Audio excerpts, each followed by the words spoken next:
How's going, guys? Welcome to the channel. In this video we are gonna see, what if Naruto became the ghost of the Night City and built Harem in Cyberpunk, Part 1. Huge shout out to NeonZangetsu for this story. If you wants to see awesome fanfiction like this, don't forget to subscribe. Now let's get into the video. Hello ground, old friend. It was certainly rushing up to meet him like one. Naruto closed his eyes and coughed up a laugh. By the sage, that was an awful joke. Under normal circumstances, he might have cringed at it. Shame he was too injured to think straight or do much of anything, really. He could feel the wind lashing at his face as he fell, hear it howling in his ears with each passing second. Death grew closer. He could feel the reaper's scythe at his throat. There was a part of him that just wanted to let go, close his eyes and let the concrete finish what Sasuke had started. He couldn't do it. Annoyant! You don't get to die on me! Not after all we've been through! Even concussed as he was, utterly exhausted and with a gaping hole in his ribs, his mind still possessed instinct. More than that, he still had Kurama. The old fox wasn't the sort to roll over and go quietly into that good night. He kicked in and kicked hard, wrestling controlled their weary body out from under him and pulling them out of their dead-end plunge. Fitful golden fire flashed across tattered clothes, mending wounds, slowing their bleeding alongside its fall until, against all odds, he managed to stick the landing. His knees creaked ominously and something howled in his back, but his legs held, for a moment, less so his stomach. What little he'd eaten came boiling back out, and his body buckled down to a knee. Gonna give you the reins for a bit. Am not feelin' so good, HRMPH. Kurama assumed direct control seamlessly, and with the swap, Naruto felt the fiery agony in his chest recede to a dull ache. No good ungrateful Uchiha. We spare his life and what does he do? Blows a hole through us, then throws us through a wormhole. Some friend of yours. A golden hand touched their ruined ribs and came away bloody. Should heal soon enough. Hope so, freakin' hurts. Feels like someone ribbed my intestines and stomped on them. It's going to. Now where are we? While he'd ceded control for the time being, he could still see and experience the world around them. He felt cracked pavement beneath his bare feet, the baking heat of the afternoon sun searing down on his shoulders, the faint scent of something he didn't quite recognize tickling his nose. No, wait. He knew that smell. What was it? Like something was burning. Damn thing was right on the tip of his tongue. They'd landed on a road of some sort. At least he assumed it was one. A sprawling city stretched beyond and before them, looming buildings as far as the eye could see. Strange metal boxes vehicles, hurtled by him one after the other, honking their horns. No idea what they were. Those he ignored. Well, he tried. The voices were another matter. What the hell is he? Where'd he come from? No idea, chum! Gun him down! Someone opened fire on Kurama as another strange metal box raced by. Rounds peppered his glowing body. They stung, like a horde of angry bees. He would have ignored them. Kurama had never been the sort. In a fit of pique he flitted a golden arm outward. Blood spattered his face. He watched one of those strange metal boxes flip, hit another, and cause a domino effect. He had half a mind to ignore that too, until he heard the screams. Damn it, what he saw the fire and flames, the awful wreck he just caused a few yards away. Kurama, I see it, I see it. Don't get your soul in a twist. Weary legs carried him forward at a jog. In a matter of moments he'd broken into a full-on sprint. He could see someone struggling in the wreckage, hanging upside down in one of those metal boxes' cars, and thrashing for dear life. Bloody hell. It was just a kid. He didn't seem to be hurt, not by the way he was thrashing about, but what in blazes was he shouting? Mom? He hollered the word at the top of his lungs. Mom! Damn it, wake up! Stupid seatbelt! Let me go! A woman lay sprawled out on the tarmac only a yard away, covered in blood. He reached her a heartbeat later. Ouch, this really doesn't look good. He knelt and touched a hand to her bloodied gold jacket. His mind began to whirl as he took in her injuries. Lacerated lungs, broken ribs and collarbone with a cracked skull, and mangled legs besides. No stamina either. Amazed she's not dead. The kind of spirit that must take, to cling to life even in such a sorry state. He could fix this. Yeah, definitely. Right, I got this. Didn't he? Just the thought of failure had him babbling. Move over, Kurama. I just need a few seconds and she'll be right as rain. We're low on chakra and you're barely holding together as is. This isn't a good idea. It's always a good idea to save a life. You'll knock yourself out. Don't care. He grit his teeth and wrested back control. Doing it anyway. Golden hands flitted out. One alighted on the woman's head, another between her breasts. She wasn't breathing. Mouth to mouth it was. No time to be embarrassed. Had to keep her heart beating. Sakura had taught him some basic first aid on that front. It was enough. He just needed to keep her alive long enough for his chakra to the rest. What are you doing? The boy shouted behind him. We need to get her to a dock. Naruto whipped around and glared bloody red daggers at him. You want your mom to live or not? The punk stopped wrestling with his fraying seatbelt. It gave with a snap and he finally fell out the car. It did nothing to stop his anger. Of course I want her to live, Kurama reared over him as he snarled back. Then shut up and let me do my damn job. Sure, whatever you say. Sure. Grumbling to himself, Naruto went back to work. He felt life stir in the woman's chest, a flicker in the dark. Golden hands wrapped around it, coaxing it back into a flame. Bone popped. Limbs realigned. Her wounds began to close. His head began to ache, but he pushed the pain aside and continued his bloody work. A moment passed. A minute now. More. He could hear his own heart hammering in his ears, pulse pounding, demanding that he stop, that he pull back himself from the edge before it was too late. Naruto ran to the edge and leaped clean over it with a mad grin. And just like that, the woman jerked upright with a gasp, coughing and sputtering. Not fully healed, not by a long shot with those scratches and cuts on her arm, but she wasn't at risk of being roadkill anymore. She'd at least be able to bandage those injuries of hers. Maybe. Hopefully. If her luck held. He saw the fear in her eyes. Confusion. Terror. I've got you. He caught her as she flailed at him in a moment of panic. You're all right. I saved ya. Save me. She rounded on him, hiccuping, quivering in his arms. I was dead, almost. He nodded. I pulled you back from the edge. You got a name? Gee, Gloria. She rasped, still not quite comprehending it all. Gloria Martinez. Her eyes widened a moment later. David! My son! Where's is he? Little punk's fine. He beamed and jerked a thumb over his shoulder where the baffled boy lay, even now dragging himself their way. He's only got a few scratches. The pain in his skull intensified and he slumped a little despite his efforts. But I'm gonna need you to do me a favor, Miss Gloria. She squinted up at him, trembling a little in his grasp, probably terrified of him in all his golden glory. What? Catch me, would you kindly? His eyes began to droop. I'm about to pass out here. Wait. She fumbled to hold him up as he slumped in her grasp. Who are you? I didn't even get your name. Name? Right, those were a thing. He should probably answer her and all. Shit, he was bleeding again. His wound had opened back up without Kurama's keeping it closed. Which meant he was probably bleeding all over the nice lady he'd just gone through all the trouble to save. She really should bandage those wounds on her arms. He didn't fancy of the idea of his blood mingling with hers, might be side effects. I swear, it's always you and redheads. Right, Miss Gloria asked his name, hadn't she? Getting hard to think. He'd really lost too much blood and chakra. Name yes, Naruto. Sleepy time now, talk later. Oh, pretty colors. He pitched forward and landed face-first into her bosom. Gloria caught him, said something he couldn't hear. Kurama heaved an aggravated sigh.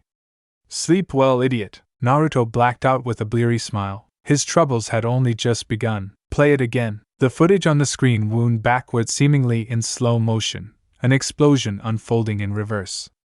Keen eyes watched every second of it. Fire flashed through the air. Blood spilled. The carnage. The mayhem that followed. Bullets flew through the air. Bodies hit the floor. And there. Stop. Saburo Arasaka considered the frozen flame that followed with a keen eye. He was ancient beyond measure, and seen many things in his many years. This brought him to silence. A man falling out the sky was something to sneeze at perhaps, but what followed caught his eye. He watched, squinted now, as a man wreathed in glowing gold knelt before a broken woman's body, and healed her. More than that, he restored her. Took a broken body and breathed life back into it. No cybernetics whatsoever. Could the same not be done unto him? Restore his vigor? Mend this failing body of his. He steepled his fingers and laid his chin to rest atop them. That fool Tanaka had begged his aid in searching for their missing Sandevistan, a task he'd given little heed, until now. This held promise. Fear was power. So too was fear of the unknown. Everything of value was only a flag blowing in the wind. And wind is fear. He knew he could inspire fear in others, but this intrigued him. It was only a matter of time before he surfaced again. But if something were to happen to him, he could simply send Atom Smasher. The notion was tempting, but no. Not yet. Smasher had a tendency to live up to his name, and he wanted this merchandise intact. Saburo pressed a button on his deck. An intercom clicked softly. He spoke into it. Send that oaf Tanaka to me. I have a task for him. So it began. Her arm ached. In hindsight, Gloria Martinez knew it was an odd thing to focus on given her near brush with death, but there it was. Blasted thing just kept bothering her. Even now she ran her nails over her right arm, scratching at it as she paced about her apartment. The limb didn't quite hurt, but it wasn't a pleasant sensation either. More a tingle of a sort, really. Pins and needles. That sort of thing. Like she'd slept wrong on it, somehow, though she knew she hadn't. Painkillers couldn't scratch it. And speaking of scratching, just what did you do to me? Her eyes strayed to the dozing boy man, sprawled across her sofa in a heap. Naruto had yet to awaken. He'd slept all day and showed no signs of stirring. She'd bandaged his wound as best she could, treated in case of infection, and left him to rest. She'd gone all she could without taking him to a hospital, not that she could afford it, but the rest was in his hands. Maybe he'd have answers once he woke up. She tried putting another call through to David. No response. Poor boy. He hadn't been quite right since the accident yesterday. He blamed himself for it, which was responsible of him, but that responsibility weighed on him. She feared it might crush him. He wanted to protect her, to provide for them, as his father hadn't. No, she didn't want to think of that rat bastard. He'd left them. He was gone. She didn't even want to remember his name. Gloria didn't want David to end up like him. She wanted her boy to make something of himself. That was the whole reason she was killing herself like this in the first place. And if it weren't for him, she wouldn't even be here. Once more her gaze strayed out toward the prone blonde. He looked so worn, his brow writ in some silent dream she couldn't see. He'd saved her life. It was very sweet of him. Downright romantic, really? Even if he had bled all over. No idea who he was, though. She'd searched all through the usual channels, even asked Maine to hit up Sasha and Kiwi on the side, for all the good it did her. Nothing. Naruto was a ghost. A faint groan hit her ears. Gloria heard it, and darted toward him, snatching up a washcloth as she went, running it under the sink as she went. His forehead was hot to the touch. He was still burning up. She didn't know why. Shh. She laid the towel to his forehead. It's all right. You're safe. He muttered something under his breath. Hurt, I know. She cooed softly and ran the cool cloth in gentle circles around his face. You're all right. It seemed to help, if only because his whimpers eased off. Just rest. Her arm tingled again.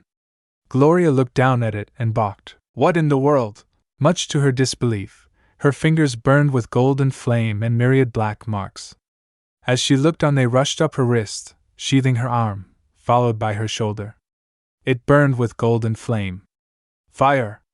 She panicked and slapped at it with her free, only Tor realized there was no pain. Calm down, Gloria. You haven't slept since yesterday. You're imagining things. She shook her head and scrubbed at her eyes with the back of a hand. Counted to 3. Open them. When her vision cleared, her limb was just as it had always been. Nervous relief rushed through her in a cleansing wave, followed by a tremulous laugh. Must have imagined it. People didn't just glow like that. Not without some kind of heat implant, which she didn't have. Must be imagining things. Naruto rolled onto his side. She reached out to steady him without thinking. His head hit her lap. Gloria stilled. She hadn't given any thought to romance since David was born. Since his father ran. Hadn't been much time for it after, and honestly, she hadn't gone looking. And yet, a tiny seed of hope sprouted in her chest as she stroked his hair. He was still out cold, wasn't he? Gloria looked left. Right. Not a soul in sight. Of course there wasn't. She chastised herself a second later. This was her apartment, after all. David had left for class hours ago. No one would see. No one would know. She was a grown-ass woman and capable of making her own choices. But did she dare? Screw it. She dipped low and delivered a swift peck to Naruto's cheek. Get well soon, she whispered. I still need to thank you properly, he groaned a little. It sounded suspiciously like, okay, to her ears. Heat hit her cheeks. Someone knocked on her door. Gloria jerked upright and all but vaulted the couch to reach it. She pressed her face to the door and squinted through the slot. Her eyes widened. A hulking figure loomed just outside, easily twice her size. But she felt no fear. Why would she? He was a big softy. It still didn't explain why he was here. Main? She swung the door open and tugged her robe a little tighter. What are you doing here? I'm not decent. Heard you had a bit of a dust-up. He gave her a once-over, but made no move to enter. Still a gentleman, this one. Mind if I come in? Sure. She stepped aside for him. Thanks. Thought it'd be easier if we picked up the sandy ourselves after what you've been through. He ducked in, and too late, she realized he wasn't alone. Don't worry about us. We'll be out your hair in a bit. Sup, Gloria? Becca flashed a grin as she slipped in after him, hands clasped behind her head. You good? She rolled one shoulder. Good enough. Feisty as always, this one. Is it just the two of you, or should I expect the rest? Nah. Main rumbled a laugh. We were gonna send Dorio, but she's busy with Sasha. Lucy's out frisking some Arasaka mooks, and my idiot brother's drunk off his ass. Rebecca clasped both hands behind her head. Sides, Kiwi doesn't like this shit. Pretty macho? Main leaned past her. Saw Naruto sprawled out on the couch. That the kid? Gloria moved to block him with her body. Main, no. I know that look. What look? He grinned down his sunglasses at her. I just want to see the chum that saved your life. His grin only grew when she glowered at him. Little young for ya, ain't he? Oh gods, he noticed that. It's not like that. Sure, Main rumbled a low laugh. Whatever you say. I do say. Gloria stomped on his foot, drawing a grunt from him. Drop it, or I swear I'll drop you. All right, you don't be so overprotective. Main, I dunno. Becca sauntered over and poked Naruto's cheek. Looks like a pretty normal gonk to me, eh? A hand swept up and slapped her wrist, causing her to jolt back. What the hell? I thought he was asleep. Naruto still was. He hadn't opened his eyes. His breathing remained even. Gloria craned her neck to look his way. He didn't budge. Main grunted. How weird, I dunno. Kinda like it. Rebecca laughed and tried to poke him again. Oh. He's quick. His hand swept out and batted her finger aside. How about this? She grinned, feinted, and tried with the other hand, only to find herself caught yet a fourth time. Soon enough she was occupied trying to get through to him, oblivious to all else. Main rolled his eyes. Oh, Rebecca! Leave the kid be. Nope. She circled round and leaned over Naruto's shoulder, all but draping herself over him to kiss his cheek. Moi! I call dibs. Gloria felt an odd twinge in her heart. She shoved it down, forcing herself to focus. All right, Main. You got the eddies? Sure thing. Main might be a softie for her, but business was still business. You got the goods? Did you forget who you're talking to? She swatted his arm and padded over to the kitchen's the secret compartment where she'd hidden her yellow jacket, and the sandavistan within. I tucked it away over here. Her fingers closed around empty air. Gloria frowned. She ducked in and reached deeper. Still nothing. She balked and yanked the hidden compartment open fully. Naught but darkness awaited her. Even turned it upside down now, hoping against hope that the jacked implant would somehow fall out the void and appear from thin air. Gone. The implant was gone. Nowhere to be seen. Maine leaned over her. Gloria, don't give me that look! She rounded on him with a hiss. It was here this morning. I hid it while David was getting ready for school. Realization broke like the dawn. He had been lingering around the kitchen early this morning. She'd assumed he was checking in on her, making sure she was all right. No. Just thinking of it made her queasy. He couldn't. Surely he wouldn't. The risks of chipping something like that in. He'd not dare. He knew better. Didn't he? Gloria knew the answer. Her legs buckled. That idiot! Maine must have realized it too, or at least saw the horror in her eyes, because he hauled her upright and gripped her by the shoulders. She expected to see anger in his eyes, disappointment at the least. She found none. The big guy actually looked worried for the first time in a long time, and that was a bad sign.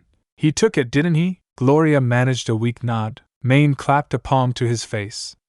Becca, watch the kid for us. We're going out. Rebecca rounded on them too late. Eh? Why me? Hey! Come back here! The door slammed shut behind them with a resounding bang. Rebecca flicked a baleful glare toward the blonde. Damn it! Might as well get comfortable. Naruto woke to a sudden bang. Bleary blue eyes blinked. Huh. There was some weird girl sitting on his chest. Why?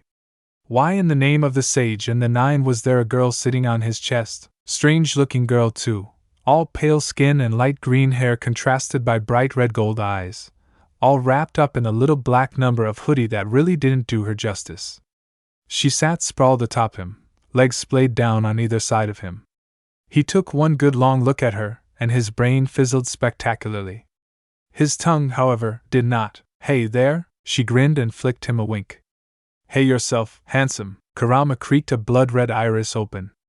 Well, there are worse ways to wake up. Naruto blinked, lost for a moment. He didn't recognize this ceiling, these walls, any of it. How had he gotten here again? Memories rushed in a heartbeat later. Right, the landing. The accident. He'd healed Gloria and passed out from exhaustion soon thereafter. His ribs still ached abominably, but most of his chakra had recovered. Still felt like he got slapped by a tailed beast, though. He craned his neck, frowned now, when he found the apartment empty save for the two of them. Where's Gloria? Oh? The girl's grin grew and she all but purred the word. She your girl? She swayed side to side atop him, humming softly as he tensed beneath her. David's mom has got it going on. Didn't think she had it in her. Wano! It ain't like that. Who the hell were you, anyway, Becca? She made no effort to budge, none whatsoever. You, he heaved an irritated sigh. Naruto. There. I told you mine. Now are you gonna get off? He knew it was the wrong thing to say, because the little imp's small smile suddenly became absolutely lascivious. Only if you want me to, hot stuff. She ground her hips against his. Care to make it worth my while? Heat flooded his face, and he was certain he looked absolutely scarlet. Cut the innuendo, heh. She thumbed her nose. You're too easy to tease. You a virgin? Naruto's mouth sealed shut. Oh ho? That soon proved a mistake. Rebecca didn't laugh at him. If she had, he would have bucked her off right then and there. No, it was the sharp interest in those red gold eyes of hers that stilled him. As if he were a cut of prime steak, one she was determined to devour come hell or high water. Nobody had ever looked at him like that before. He wasn't sure how felt about that. No, wait. He told a lie. He kinda liked it. Well, I'll be. The little devil leaned in, grinning ear to ear. Thought somebody like you woulda had their cherry popped a while ago. She made a smacking noise with her lips. Don't tell me you're a prude, don't panic. That's what she wants. This from the short stack who won't let me up. Touché. She rolled off him with a laugh. Aren't you just adorable? So? He scowled after her. Where did everyone go, eh? The short girl waved a hand in feigned nonchalance as she plunked down on the sofa beside him. Gloria's kid went and did something stupid. Probably installed the sandy poor Maine was after. She jerked a thumb over her shoulder toward the door. They hauled ass and went after him. Took off on a right tear.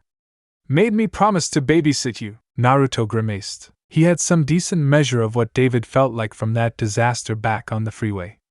Shouldn't be too hard. Least he could do to thank Gloria for putting him up.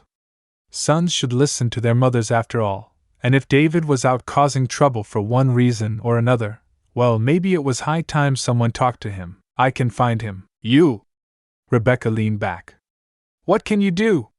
You're still bleeding all over Gloria's couch. Naruto touched a hand to his ribs. Kurama growled. Give me a minute. It didn't even take that. The moment he closed his eyes and marshaled his chakra, he felt the wound close. He didn't see it per se, but he heard a sharp sucking sound, felt a pleasant numbness rushing through his side and basked in Becca's subsequent gasp. He took a bit of bitter pleasure in her surprise. Teach her to underestimate him, that would, well, shit! She poked his ribs, drawing a startled, ticklish laugh from him. What kind of implant does that and where can I get one? Naruto squinted at her, not quite comprehending. The hell's an implant? She scowled up at him. You messin' with me, buddy? No, her eyes flashed for a moment. Literally flashed. Maine was right. The glow of her pupils ceased a moment later. You don't have any tech at all in you at all. You're pure organic. The hell are you from? You fall out the sky or something? Or something. A rueful grin tugged at the corner of his mouth. He was already growing used to Rebecca's blunt way of speaking, crude as it was. Didn't speak well for his mental state. But he digressed. He had a kid to find and preferably soon at that. Propping himself upright, the battered blonde stood with a grimace. His legs wavered for a moment before he steadied himself. Good. He could already feel his strength coming back. Hey! Becca grabbed at his sleeve. The hell were you going? He pulled free and nudged past her. Gonna track down Gloria's kid. Be back in 5. Rebecca folded both arms across her chest and scoffed. No way. Night City's a big place. You won't find him that fast. Naruto met her gaze. Becca huffed and glared right back, undaunted by his determination. Sparks flew between then. He lifted his chin. Wanna bet? Why you? She opened her mouth to protest, then closed it. Smirked. All right, hot stuff. You find him in 5 and I'll stop teasing you. I'll even throw in a kiss. But if you screw up. She rubbed her fingers together with a lovely leer. You're mine for the week. Be that way, would she? Two could play this game. That's cute, but I didn't ask for a kiss, runt, an ankle smacked into his knee angrily. I'm older than you are, dumbass. Naruto tilted his head. Really? Yes. Really? Implant hurt like a bitch. Of course it did. David knew it would. Damn thing was where his spine used to be. No way it wouldn't ache like a mother. He hadn't even taken any painkillers at that. Did he feel guilty about it? Yeah. He did. Mom would probably chew his ear off once she found out. Was it worth it? Hell yeah. That punk Katsuo never saw him coming. He'd beat that blasted bully bloody. Talk shit about his mother, would he? Not having that. Not after she almost died. He could be somebody now. Support her the way she had him. Mom would understand eventually. He didn't know why she'd held on to this Sandevistan, but this was his ticket. Damn thing itched like a bitch, though. David bit his lip as he walked, biting off the urge to reach up and scratch. It hurt something awful, but Doc had been insistent that he not touch it for at least a day. Had to let the implant settle or something. A swagger swept into his step as he sauntered down the street. He was special. He could protect and support Mom with this, sure, but there was no reason he couldn't have a little fun with it in the meantime. A faint chime rose in his ear. He picked up without thinking. Hello, mistakes were made, and the subsequent shriek of static had him wincing.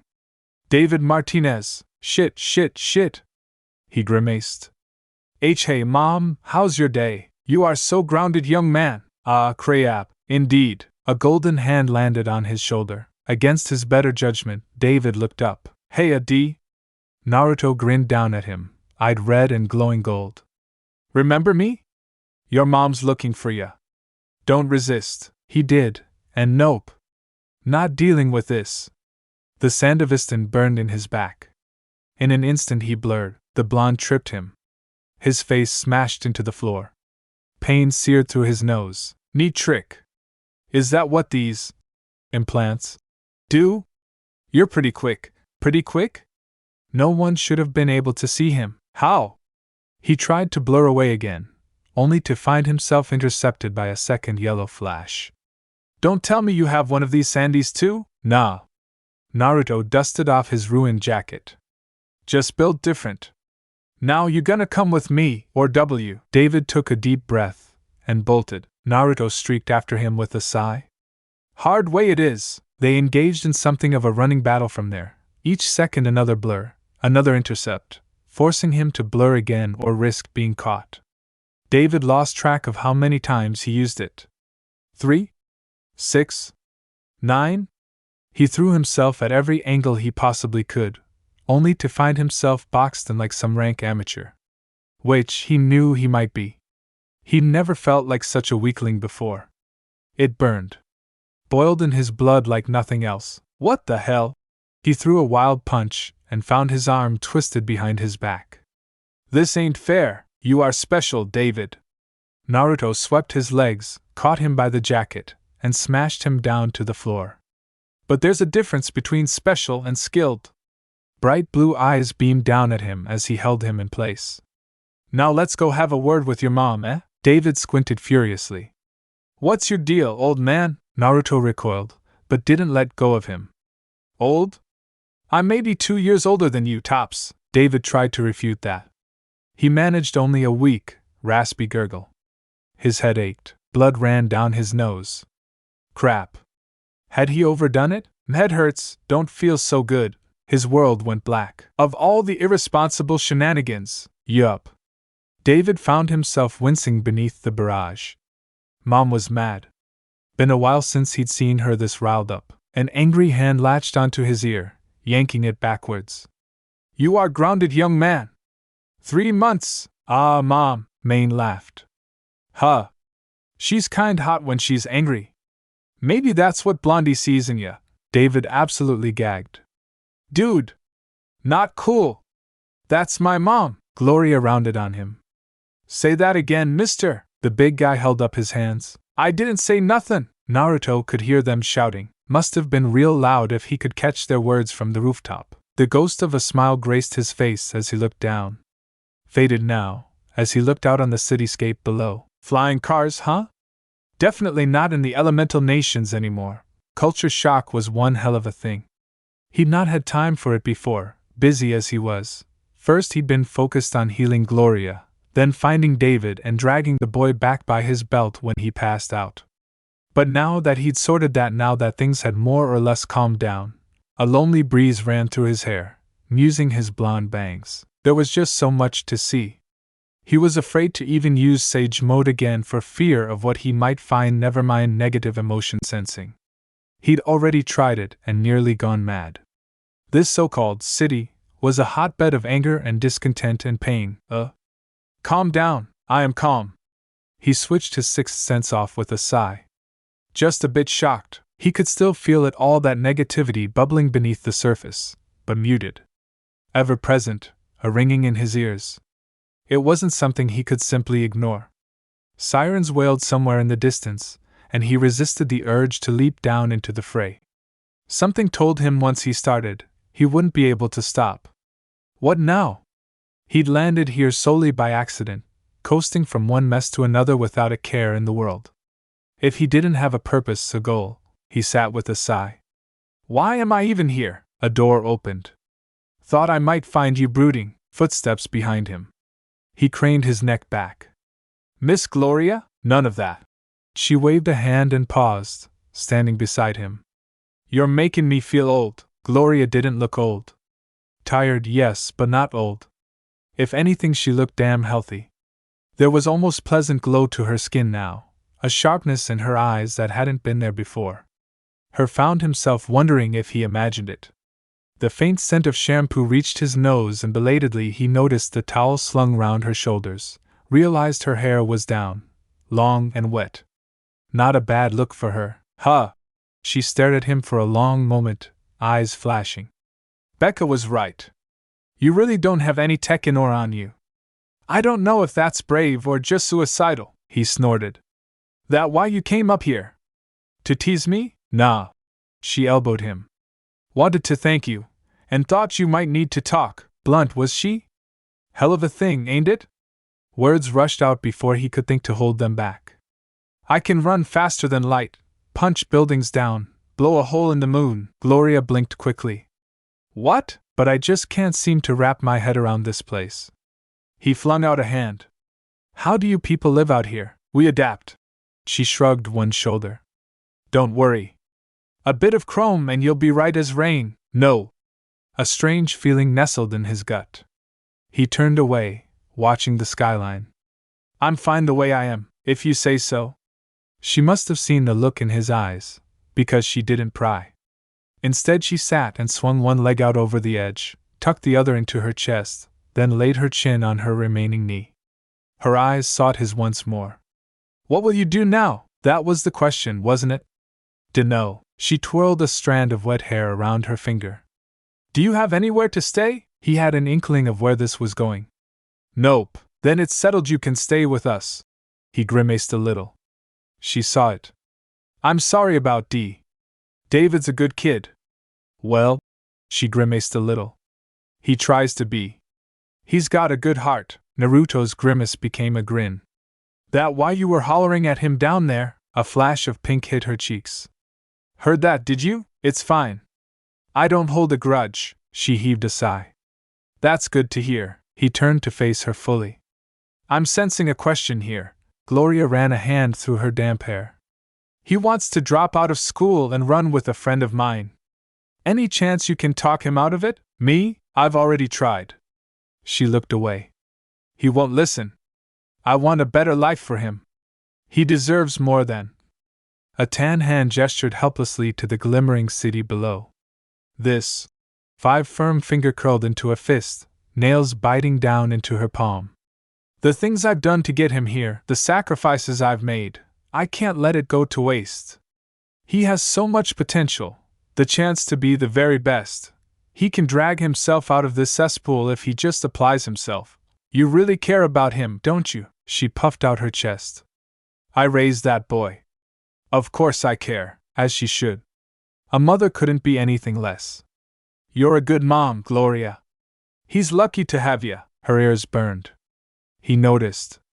Heh. Cute. Nevertheless, her words reached him. I don't think I can convince David, but I'll give it a try.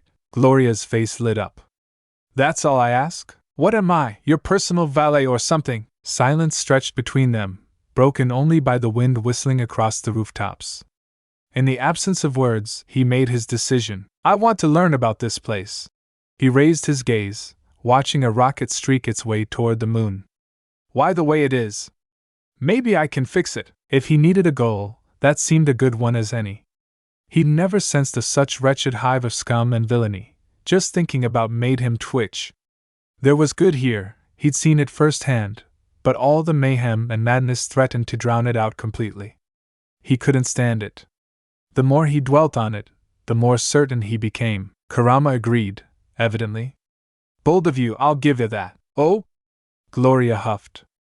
Clean up Night City? That's an ambitious goal. You don't do anything by halves, do you? It certainly was ambitious, but when had he balked at that before? I'll still try. It won't be enough. She warned him. It never is. He firmed his jaw, refusing to yield. Stubborn boy. The single mother hung her head. If you really want to change this city, I won't stop you. I owe you that much, but you don't know what you're getting involved with. Her eyes met his once again. That's hell you're walking into. Most of the folks here won't thank you for it. You don't know what it's like. It was knowledge he was lacking then. Understandable. He knew next to nothing about this world. Then tell me, Gloria blinked, taken aback by his forthrightness. You sure? It'll take a while, he shrugged. I've got nothing but time. Fine. Make yourself comfortable. Naruto stood and made to do just that. The world went sideways. Huh! He blinked, alarmed to find himself sprawled flat, his back once more, the world spinning. Whoa! Dizzy. Gloria laughed a little. It was a rare, tired sound. Guess you're not fully recovered after all. Here. She took hold of his head and, before he could think to stop here, steered him into her lap. Wadash! Heat speared through his cheeks as he found himself looking up at her, past the swell of her breasts, into dark eyes half lidded with intent. Try as he might, he couldn't quite read her intent. His throat went dry, and then she smiled. Comfortable? He sputtered. Wiry you. Hush. She booped his nose with one finger. I owe you this much at least. If something like this settles even a tenth of my debt to you, I'll be satisfied. Huh. Her brow furrowed a little. You're warm. You running a fever or something? Did your wound open again? Naruto sputtered a little. Apparently she liked to cuddle. Was this a thing people did in this world? She leaned down and touched her forehead to his. His brain fizzled. Doesn't feel like you do. A fresh surge of heat hit him. He couldn't say he wasn't comfy.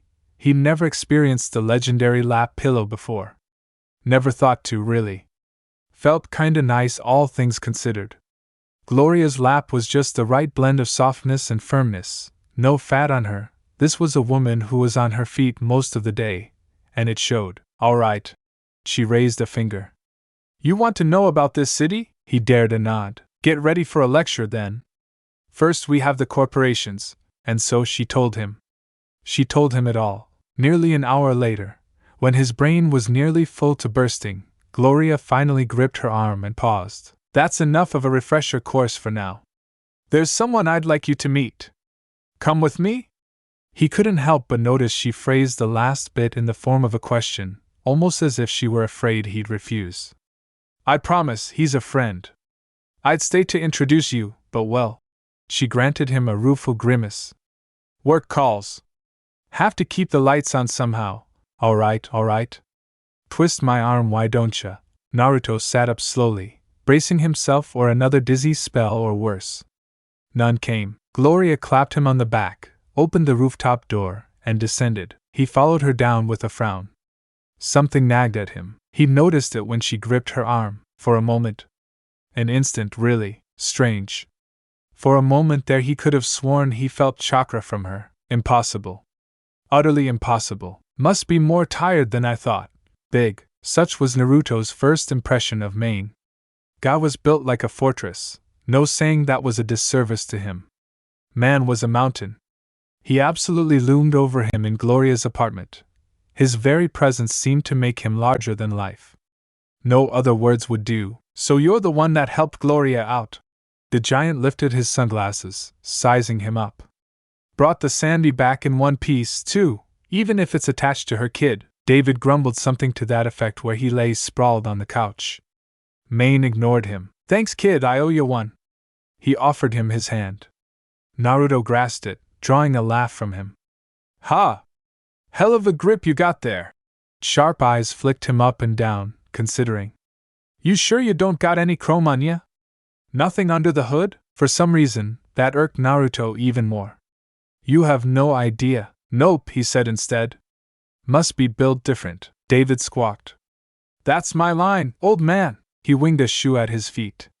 You lost your right to that line when ripped out your own spine and scared your mother half to death. David subsided with a scowl. Huh. Maybe he'd been a bit too harsh there, but still, chrome and more chrome.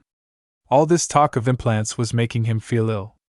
Why did these people feel the need to mutilate themselves simply to become stronger? Couldn't they train like normal people? Are you actually angry? He was, come to think of it. That came as something of a surprise. Really, he didn't hold it against anyone, and certainly not Maine, but all this nigh on constant insistence that he do the same had done more than grate on his nerves. They were completely worn down. Even poor David's actions baffled him to no end. Why tear out your spine just to move a little faster? A few push-ups, sit-ups, followed by plenty of juice and a few hundred laps around the city would have even the weakest civilian moving like Rock Lee. By contrast, all these implants felt like, ugh, what was the word? A shortcut? Aha! That was it. This is their world, Naruto. Kurama reminded him, ever the voice of reason. Not ours. You can't fault them for finding a way to survive. No point in getting angry about it, must be a cultural thing. It still didn't sit well with him. But Maine was speaking again, and he must attend. He'd ignored the big guy long enough. Heh. You've got a spark, I'll give you that. Becca seems keen on ya, if nothing else. Blood rushed to his face once more. That girl again. He'd won their bet. She kept her word not to call him kid anymore, but he doubted he'd seen the last of her. Crazy Munchkin seemed to get off on teasing him. No way, she was done with him. Anyway, you're welcome to lend a hand if you want. Maine clapped him on the back. Gloria needs the eddies. I'll give you a fair cut. What about the kid? David flipped them off and rolled over, favoring his still healing back. Maine shrugged. He'll cool off eventually. Might have him work a few jobs with Lucy to make up for the Sandy. Gloria had begged him to keep David safe. Nothing dangerous? Nah. Maine waved him off. Wouldn't risk him like that. An ugly thought hit him. He in debt to you guys now? May as well be. That Sandevistan was gonna be mine. Debt, huh? Wait. He had an idea. An awful idea, but a bad plan was better than no plan at all. I'll pay off his debt. Maine leaned back, considering him. You sure about that? That's a lot of cash. He stepped to him, matching his stare. I can carry my weight. Don't doubt that from what I heard. Can you kill? Naruto stiffened. You strike me as one of those noble types, Maine said. Pure. They never last long in this city. Naruto pride took the hit with good grace. He wasn't so arrogant as to let a little knock like that rattle him. What did you have in mind? How fast are you really? A grin split his face. Wanna find out? Ha!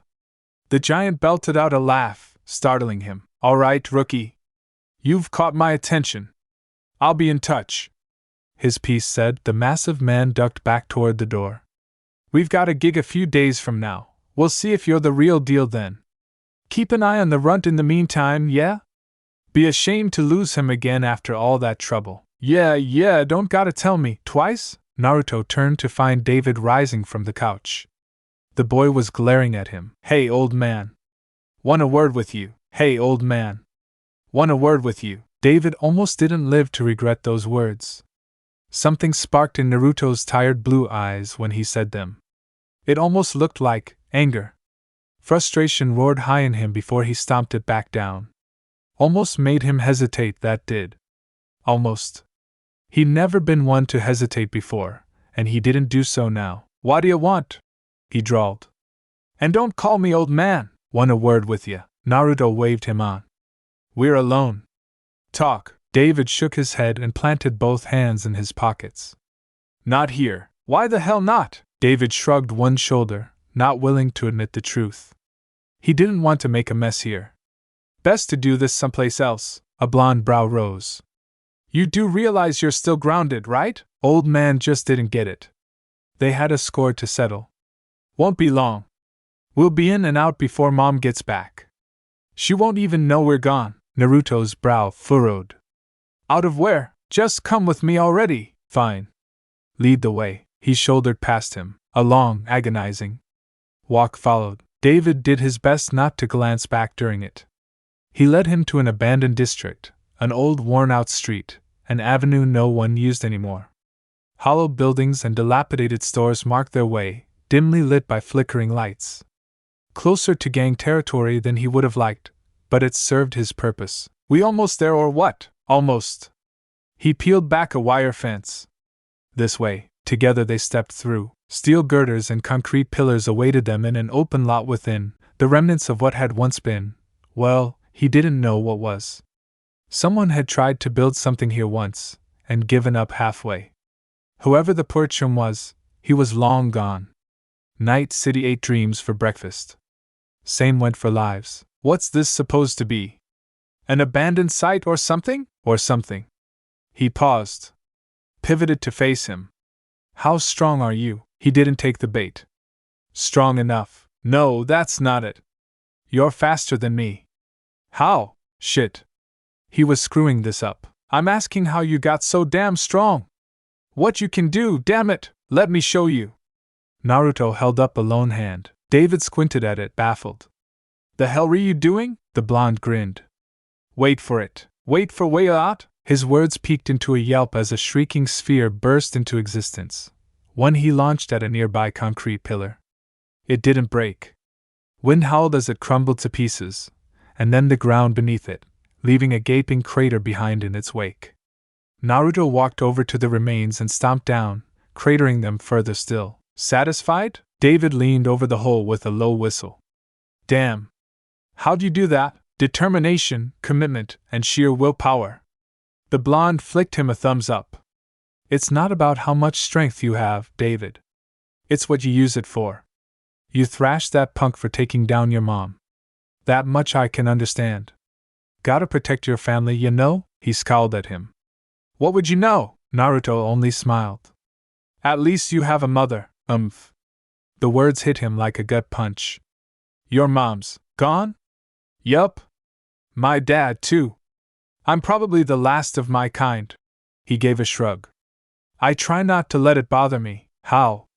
Dad was a piece of shit he didn't even remember, but if Mom was gone, he didn't know what he would do. How'd you even survive? I made friends.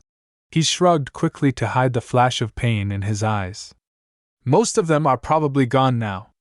What I'm saying is this. It's your life, David. Do what you want with it. Just make it a life worth living. Don't regret any of it. Not for a single second. No. This was all going terribly, horribly wrong. He hadn't brought him here to make him all weepy and shit. He dragged him out here with the intent of giving him a piece of his mind, or barring that, kicking his ass to kingdom come. Neither seemed possible now, not after a display like that. In desperation, he threw out the first thing he could to break the tension. Something sprang to his mind. He pounced on it. Says the guy banging my mom? Result achieved. Naruto sputtered. I ain't. What? He quirked a brow. So she's not good enough for ya? You're egging me on. He grinned, unable to help himself. Maybe. Naruto's brow twitched.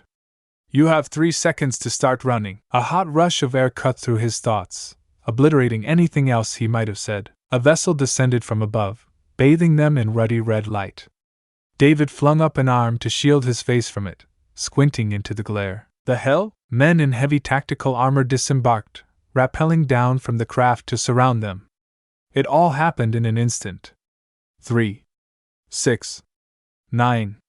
He counted them all in a daze, still not quite comprehending what was happening here. By the time he did, it was much too late. Rifles clicked, and he found himself raising his arms despite himself, self-preservation briefly winning out over the anger and confusion. The large of them barked a command. Freeze! Hey, wait!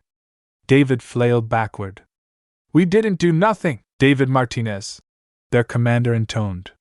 You will come with us. Now, go with an Arasaka hit squad? He'd never see the light of day again. He said as much. Hell no! A bullet ricocheted an inch from his shoe. The next one won't miss. He stiffened, transfixed by countless laser sights. Don't even think about using that Sandevistan. One twitch and we'll blow your brains out, sir. Another soldier gestured toward Naruto, startling him. The blonde. That's the one on the cameras. The one he wants. It's our lucky day. Their commander grunted into his mask. Take him, too. The circle closed around them. Someone pulled out cuffs. Shit. It wasn't supposed to be this way. Naruto took note of their armor. Arasaka, huh? Gloria mentioned you guys. He blew out a sigh. Don't suppose we can talk this out. A round slammed into his shoulder, sending him stumbling back. David swore. But there was no blood. Wisps of golden light coated Naruto's chest like a vest, blocking the bullet. He picked it out of the faux wound, pinched it between his fingers. Scald now, made a flicking motion with his finger. A horrible noise filled the air. Almost sounded like a gunshot. The shooter toppled to the floor, bearing a fist-sized hole in what passed for his chest. Cries of terror went up. Naruto laughed at them. "Why the hell is he laughing?" one of the soldiers cried. "He goes psycho or something?" "No." The blonde shook his head. "It's never enough. I see it now." Which means, he swayed aside, evading another burst of gunfire, still wearing that eerie, blank expression. "Can't kill, huh?" Naruto blew out a sigh, breath misting in the low light. "That tears it. I'm in a foul mood. Here's a counter-offer." He held up a hand, and in the gloom, David could have sworn it started to glow. "Buzz off, do that, you'll live to see another day. Stick around and I let my friend out to play." Stupid chums didn't listen. Corpos never do. "On your knees!" Naruto craned his neck. His eyes narrowed. He seemed to shift in that instant, standing a little taller. "You first." A blink and the man's head burst like an overripe melon, spattering them in scarlet. His body crashed to the floor. David recoiled, gorge rising. "What the hell? Giving me control, huh?" Naruto gazed at a clawed hand. "You've really had enough today, haven't you?" Bullets pinged harmlessly of his chest. "SS surrender!" one of soldiers bleated. "You're surrounded." Naruto raised his head. "All I am surrounded by is fear, and dead men." A golden arm waved. Two more soldiers splattered the ground, sacks of so much dead meat. "Watch closely now, David." He looked over his shoulder, heedless of the carnage. "I want you to remember this moment. Let me show you just how powerful I really am." Then he lunged at them. It was a massacre. No other word for it, David mused. Naruto tore right through the Max Tac squad. There was no finesse to the fight that followed, not style, no grace. He was in their face. Blood spattered all over the place. All the while he stood by, horrified, unable to do anything but watch the slaughter. Armor parted like paper and flesh with it. He was a golden wraith among them, never pausing for even an instant. Bullets bounced off hardened golden skin only to be caught and flung back, ripping apart their owners. Bodies hit the floor, sundered beneath cruel claws, light and shadow, and the laughter. Fucking hell, the laughter. Reinforcements didn't mean jack shit, not when he was laughing like that. He said something about switching with someone called Kurama, earlier. Was this him? If so, he didn't want to fuck him with. Damn, Chum was crazy. What's wrong? Wild red eyes rounded on the survivors. Is this the best you have to offer? Someone unloaded a shotgun into his still glowing face. Naruto barked a laugh and spat the buckshot back to annihilate the shooter's head. The man's ruined body teetered in place before a crushing kick caught his chest and launched him into his fellows, sending them sprawling to the floor. Grenade pins clattered to the floor in his wake. Kurama spun one such ring round a golden finger. Missing these, the corpse detonated, taking 3 more men with him in a hail of shrapnel and napalm. One of the survivors screamed. Said scream died in a gurgle as clawed fingers kissed their throat. "Hush, you!" A lazy backhand broke their neck and put them out their misery. "That said, I am profoundly unimpressed." Naruto reached into his mouth and picked out a stray shell. "Is this really what passes for jutsu in this day and age? Small wonder Naruto didn't want to deal with you." "All right." He tilted his head. "Which one of you wants next?" A hand clamped down on David's shoulder. "Freeze, you freak! Don't move! I've got a hostage!" Kurama sighed. "No, you don't." On that they agreed. David let his Sandevistan flare and felt the world slow around him. It was always a bit trippy, watching everything wind down to a crawl. Everyone save Naruto, at any rate. No time to dwell on that. He jammed an elbow backward. His rewarded was a grunt of pain, followed by an awful crunch. His would-be captor crumpled like a house of cards. Just as well he did too, because Naruto had just decapitated the last of them, and now he was turning towards him. "Hey!" He waved his way frantically. "Slow down over there! I've got a prisoner!" The bloodied blonde rounded on him. Those red eyes dimmed. "Huh!" He swayed on his feet, echo gone from his voice. A hand patted David's bloody mohawk. "Good boy." They came home covered in blood. Gloria knew it wasn't paint. Paint didn't look like that, and it certainly smelled like that. Their chagrined expressions didn't do wonders for their confidence either. Maine didn't help matters any. The big guy took one look at them, tipped his shades down, and whistled like a proud parent. She would have smacked him if he were in arm's reach. He knew better and stayed well out of her grasp to evade her wrath. Cheeky prat, always coming by when she least expected it. She'd have to tell Dorio about this. Maybe have her knock him around the ring a little. David Martinez! Alas, that left her planting both fists on her hips and glaring bloody red daggers at her son. Explain yourself, young man! Her boy, her sweet, baffling boy, grimaced a little. I can explain, Gloria growled. Can you now? Her son winced. Actually, I can't. But he can. Me? Naruto squawked, alarmed to find the finger pointed his way. How on earth is this my fault? You're the one who took a witness. Yeah, but you agreed. Belatedly, she noticed the groaning Max-Tack soldier being dragged behind them. One of them must have had the wherewithal to throw a sack over his head, because the poor bastard was likewise bound and gagged. Someone had even stuffed crags into his ears. No chance of him finding out where he was or, more importantly, who they were. Figured we might have some questions. Naruto shrugged, dragging her back to reality once more. But this guy won't talk. We can fix that. Maine beeled their way. I'll give Kiwi a call. Maybe Sasha or Lucy in a pinch. David perked up. Lucy? Gloria nearly throttled him on the spot. Of course he'd focus on that part. Naruto elbowed him as the larger man reached down, slung their hostage over his shoulder. Down, loverbe. You can make kissy faces at her later, says the guy knack. He grunted and Naruto's elbow sheathed itself in his gut, doubling him over. That's going to be your go-to insult with me, ain't it? David grinned around his hand until Maine snatched him up as well. Hey, come on, kid. Let's give these two a minute, Gloria growled. I need a word with you. The door closed behind them with an ominous click. Naruto paced inside and flung himself down onto the couch, counting the seconds. 3, 6, 9 now.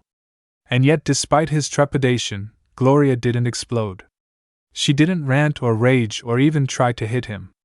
That alone won her more points than Sakura ever had. But she wasn't happy with him, either. He knew that look, he'd seen it in Tsunade's eyes a time or two, yet when she finally spoke her voice was eerily calm. What went wrong? Well, everything. He palmed his face with a sigh. David wanted to talk somewhere private. We got ambushed. Simple as that. I gathered that much. She pinched the bridge of her nose and stifled a sigh of her own. Do you realize what you've done? Do you even know who attacked you? He tilted his head. Should I? Max Tack. Here at last she raised her voice. They go after cyber psychos.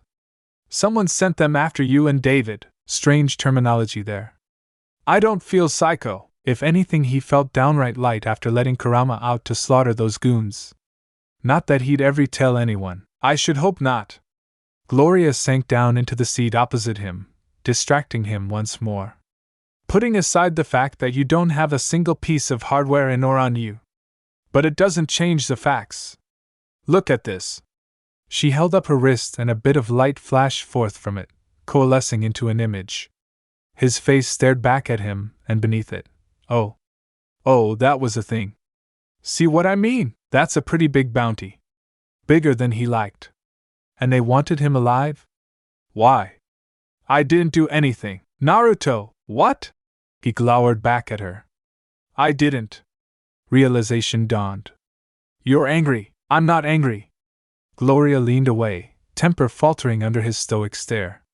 I'm livid. But not at you. I need some space. Was this her way of kicking him out?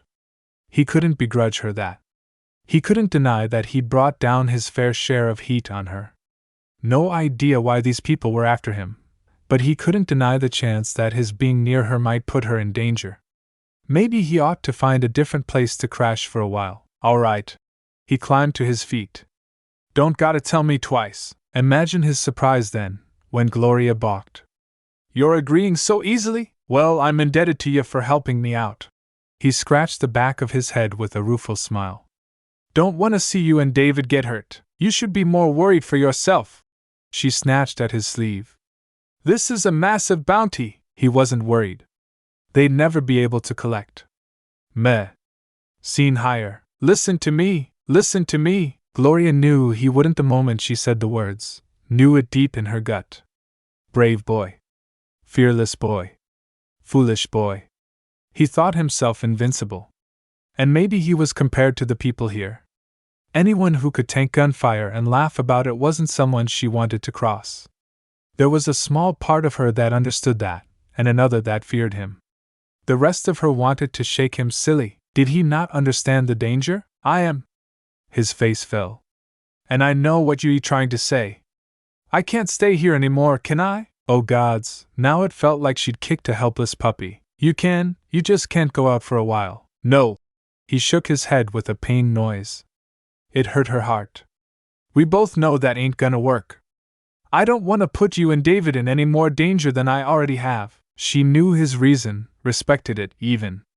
So why did this hurt so much? Will you be safe? Everyone will be howling for your head. You won't be able to set a foot outside. Actually, yes. His smile startled her. I can. What makes you think? She was still speaking when he snapped his fingers. A plume of smoke surrounded him. When it faded, she found herself looking at, well, herself. Gloria damn near choked on her spit. The hell? See? Her doppelganger laughed with her voice, flashed her a saucy wink, and performed a merry little twirl in place, all the while smiling in a wild way she never would. Told you. I'll be just fine. How can you turn into me? Not just you.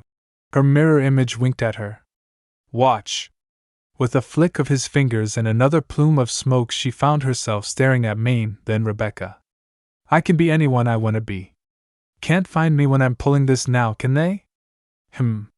A frown. Don't like being this short. Let's try something else. A shroud of smoke and he was back to normal, as though nothing had happened at all. Gloria blinked. She blinked hard.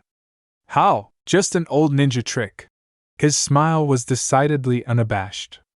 Got a few more, but they're not the subtle sort. Her right arm began to itch again. Gloria gripped her wrist to quell it. She wanted to tell him about it, but it just didn't feel like the right time. Still, I need a proper disguise, and I don't want to drag any of you into this, so, aha! I've got one. He vanished in a plume of smoke before her eyes, replaced by a rather simple-looking man with silver hair and dark eyes. At least she assumed he was, given his lower face was hidden behind a mask. This'll do for now. He thumbed his hidden chin with a nod. He seemed almost nostalgic to be wearing such an ordinary face. I'm sure Sensei wouldn't mind me walking around like this. Her world was spinning. It was all too much to take in. Sensei? It means teacher. He waved a hand her way. Don't worry about it. An ugly feeling bloomed beneath her bosom. It felt like fear. She was experiencing it an awful lot these days. I'm not worried about that. She grabbed at his sleeve. I'm worried about you. Don't you know what this means? I do. He dispelled the disguise and pried her fingers away with his own. She had to fight down a flush when he didn't let go of her hand, but rather raised it between the two of them, squeezing her palm tight. I've never had a price on my head before, but I've known people who have. It's just a matter of finding the guy who put it out and taking him out. When you say take him out, he only smiled. She envied him his confidence. Among other things, down girl, she rebuked herself sternly for the slip, stomping that thought into oblivion. You barely know him, but didn't she know enough for now? He was brave and selfless, but beyond that, willing to look after David. A rare enough combination here in Night City, yet the look in his eyes stirred something in her all over again. He was everything David's father wasn't, and would never be. He's someone who won't stay. A treacherous little voice whispered in the back of her mind. If you gave him reason to. What's the harm? Gloria shushed it. She rubbed her thighs together, hips twisting from side to side. How long had it been? Too long. It wouldn't be anything serious. Just a tumble. Gloria, eh? She shook her head quickly to center herself. I'm sorry, what did you say? I'm thinking about staying with Maine for a bit. His boyish grin had her heart skipping all over again. He made me an offer earlier about a job. Oh. She fought down a flinch. That's nice. You can trust him not to stab you in the back, if nothing else. Naruto frowned. You kinda look like you wanna say something, Gloria dearly did. She held her tongue. No. Nothing at all. Welcome aboard, kid! So you're gonna be hanging with us for a bit? Naruto heaved a sigh. Calm. Be calm. This was for the best. Calling this apartment rundown didn't even begin to describe it, but it would serve in the interim. He wasn't sure if Maine didn't trust him enough to bring him to his place yet, or if he was just trying to vet him before he introduced him to the rest of the crew. At least this sofa didn't have roaches, unlike the last one. Not quite the word I'd use, but sure. He rolled his shoulders in a spry shrug. And I ain't a kid. Maine clapped him on the back. After that massacre, I don't doubt it. A familiar weight settled against his shoulders. Neither do I, Kurama sighed. And there she is. Naruto hid a rueful smile. Hey, Becca, long time no see. He didn't miss the way she cozied up to him. Feels like forever since we saw each other. A blonde brow arched. It's only been a few days. Semantics, Maine sighed. Oh, Rebecca! Off his back. We're trying to talk here. Nope. She snuggled closer. Hey, you didn't shack up with Red while I was away, did ya? Red? Did she mean Gloria? Might as well answer. No, great. He could feel her breath warming his ear. Asking for a friend, forward little imp, this one, flirting aside. Maine snatched a sullen Becca up and off him with a grunt, capturing his attention once more. The point I'm making is this. You ain't afraid to get your hands dirty, why avoid it? They were already steeped in blood? He clearly couldn't talk his way out of every fight down here. Next time, and he just knew there would be a next time, he wouldn't hide behind Kurama. He'd gladly get his hands dirty if it meant Gloria and David could live a decent life. No, he said at last. I'm not afraid of that. Oh! Becca's wriggled free and plunked down beside him. So you're not green after all, then? That's good. Means we won't have to babysit ya, at least. Not in the least. He'd probably seen thrice the amount of combat she had. You have no idea. He knew he'd chosen well when the big bruiser boomed a belly laugh. That's more like it. Remember that job we talked about earlier? I do. His head bobbed in a glum nod, recalling their prior conversation before he'd run off with David. You asked how fast I was? Damn straight I did. Maine slung a beefy arm around his shoulders. How do you feel about giving Arasaka a bloody nose? He perked up, eyes flashing. How bloody? Maine's grin matched his own. Now that's what I like to hear. Speaking of blood. An ingenious idea occurred to him. He just thought of a brilliant way to get back at Arasaka. Hey, mind if I borrow Becca for a bit first, eh? Said girl blinked. Me? What for hey? She squeaked as he rounded on her, all but pulling her into his lap, alarmed by his sudden forwardness. Wait a second! I'm not ready! I haven't prepared my heart. Naruto leaned closer, all but pressing his forehead to hers, heedless of her babbling. You any good with A? He whispered the rest into her ear. Her eyes widened, brain fizzled for a moment, then rebooted. Then she grinned. It was a savage smile. Wait, you thinkin' what I think you're thinking? Yup. He smacked his lips with an audible pop. That does it. I'm keepin' you. You two gonna let me in on the secret here, or what? Naruto hummed. You'll see. So can we head out for a bit or? Maine grinned. Sure thing, I don't mind. Just don't go knocking Becca up. Two fists, one large, the other small, absolutely dented the back of Maine's head. Pass the paint, Becca. Rebecca did just that and happily handed Naruto an overlarge bucket brimming with orange liquid. A black-gloved palm grasped its handle. It was the last bucket of many. Bright blue eyes considered it contents for an awful, ominous moment, hefted it high overhead with both hands now. She watched him intently, perched upon the platform, and waited for the moment to pass. His moment. Her moment. Their moment. They'd spend hours preparing this sordid scheme, acquiring the materials, waiting for the moon to rise. She'd be damned if she walked away now. When the whiskered warrior didn't waver, a small part of her began to wonder if he'd chickened out at the last second. She cursed herself for doubting a second later. No way. They were too high up to even think about turning back now. She knew they'd been noticed by someone. It was only a matter of time until the corpo dogs came barking, nipping at their heels, and yet still he stood there. Spoilsport. She couldn't blame him for hesitating, even if she didn't enjoy it. Arasaka Tower was a building among buildings, a massive skyscraper stationed in Corpo Plaza. More than that, it was a symbol. Not just a night city, but the world at large. One they were about to deface for all the world to see. Damned shame. The view was really nice from up here. He'd chosen the time of their attack well.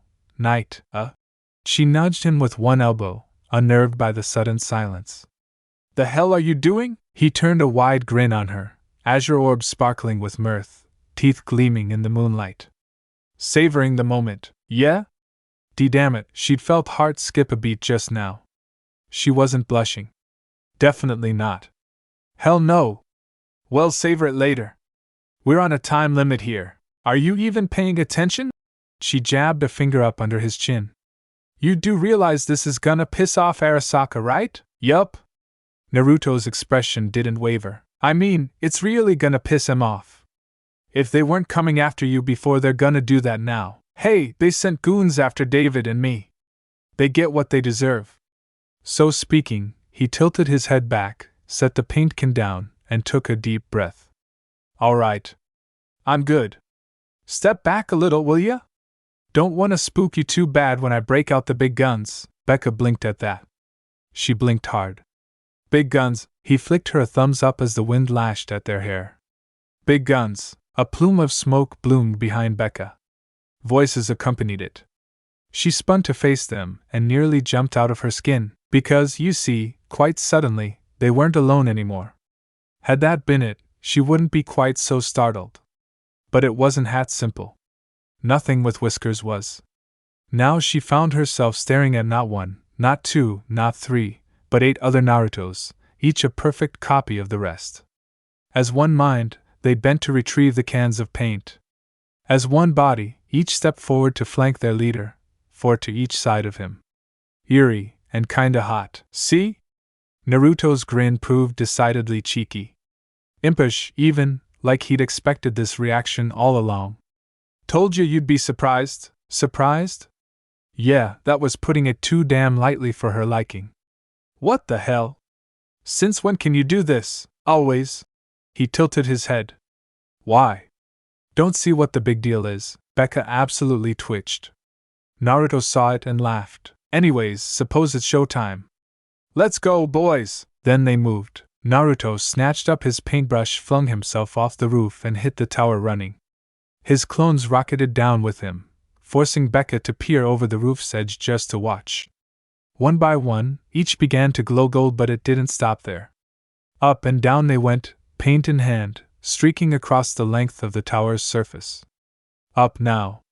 Down again. Some went in circles, while others zigzagged in patterns she couldn't even hope to see, let alone comprehend.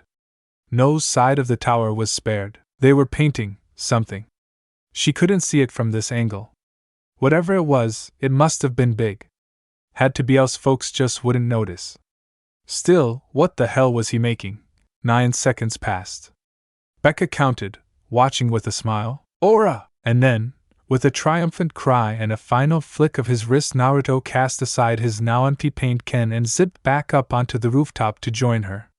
His clones didn't. They vanished into so much smoke, leaving the two of them alone once more. Well, mostly alone. A chorus of muffled groans and shrieks answered him. NRRGH! MRRGL? MMRPH? Right, she'd forgotten all about their prisoners. Oh, hush you! Naruto idly patted a captive's guard's head, heedless of the gagged man's panic, or his thrashing as he railed against the steel wire binding him. Just sit still, don't struggle, and I won't have a reason to hurt ya, hopefully.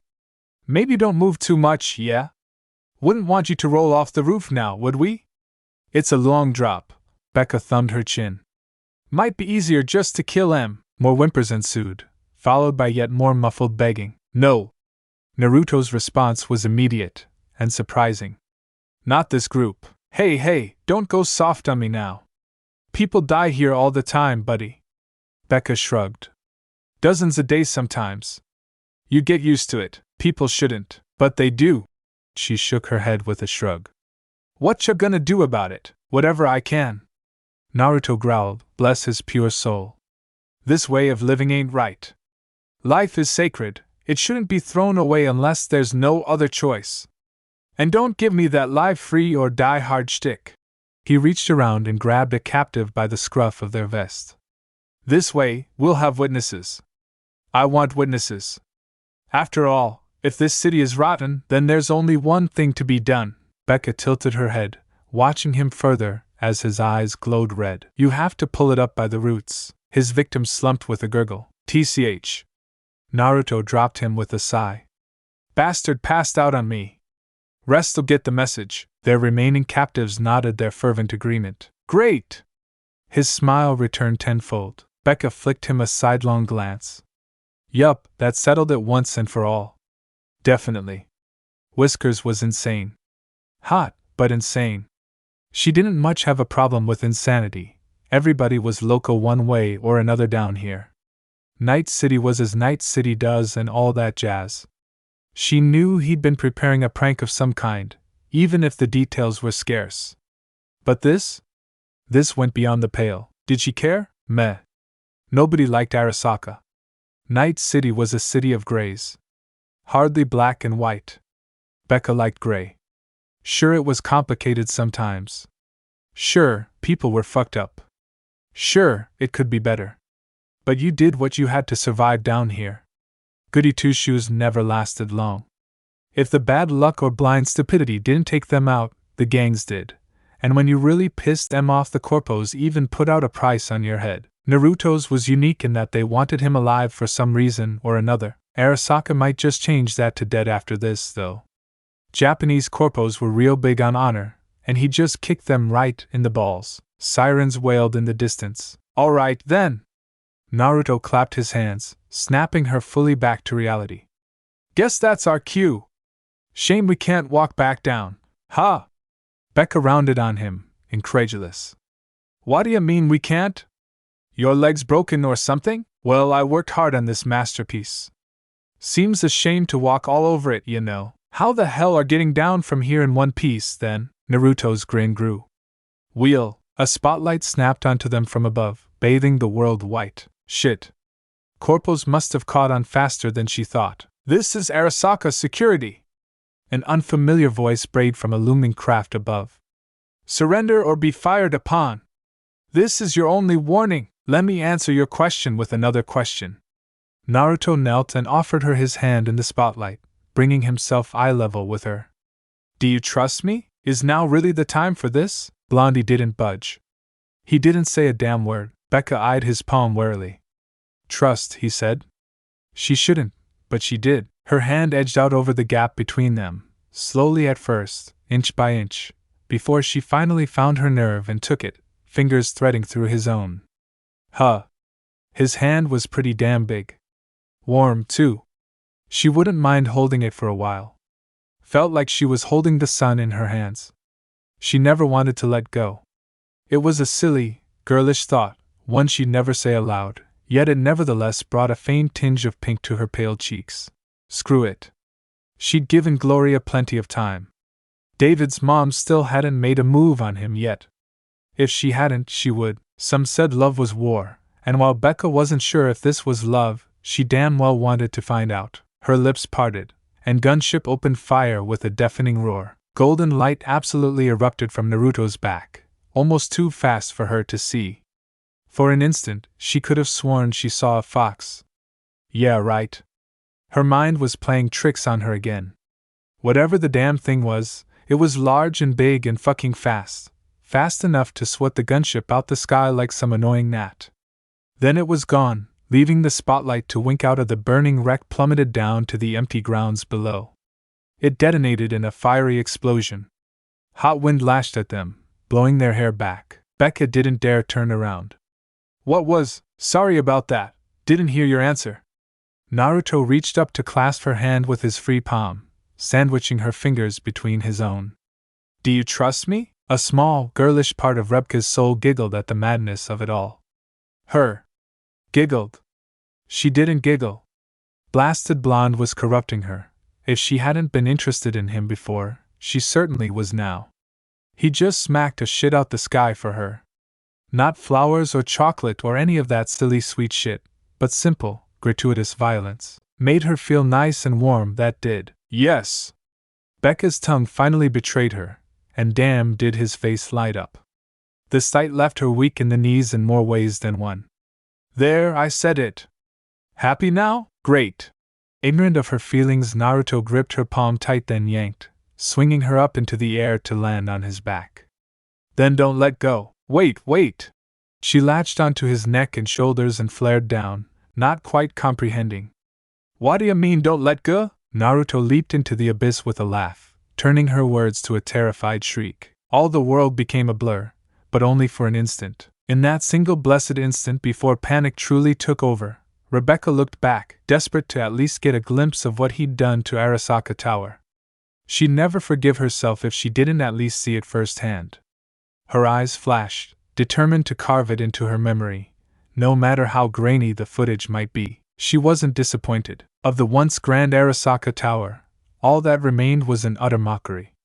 A grinning face leered back at her, carved in mangled mess of orange paint and other eldritch graffiti she didn't understand.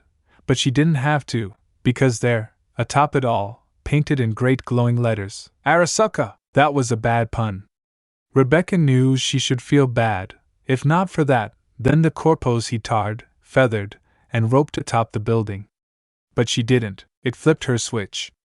She startled, laughing. Latching onto the back of Naruto's waist with her legs for better balance, she released his shoulders, leaned around, and grabbed him by the back of the head.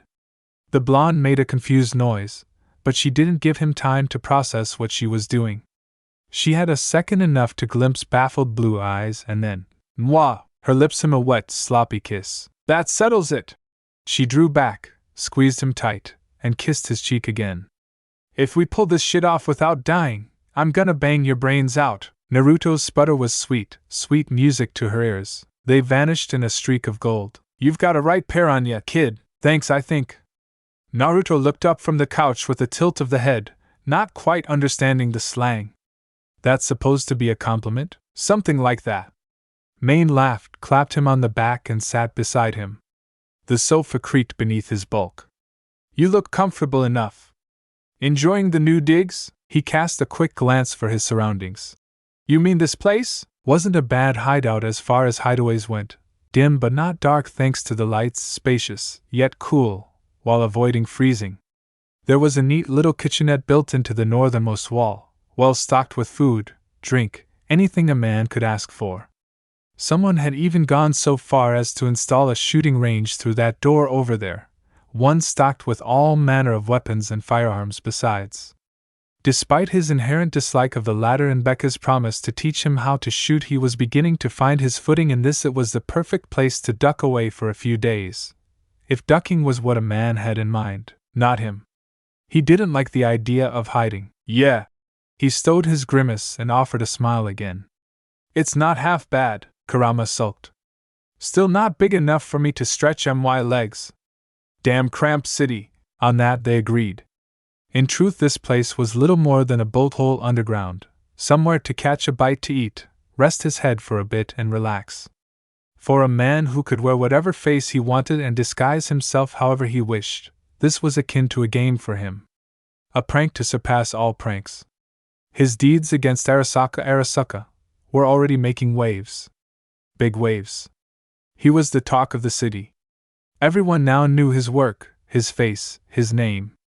Rebecca as well, she'd become damn near infamous for it. She'd still been insufferably smug when she'd left this morning. Wicked little gremlin. At least she understood the sanctity of pranks. They were sacrosanct between the prankster and the pranked. One did not simply explain them. That was akin to telling someone the meaning of a joke. It wasn't any fun if you had to spell it out for them. If anything, that took the fun right out of it. And he aimed to have great deal more fun yet. Maybe you ought to take it easy for a bit. Let the heat die down. Or at least he did, until Main's words poured so much cold water on his enthusiasm. He blinked, realizing he'd been spacing out. Why, you've been busy, kid. The big bruiser leaned back and tapped his forehead. Too busy, have I? He scowled. Naruto, Main. He lifted his chin to grin up at him and refused to budge. Not here. Not now. Not on this. Is that why you came here? To make me stop? Dorio's partner sighed. How many times have you hit Arasaka since that day? Be honest now, Dunno.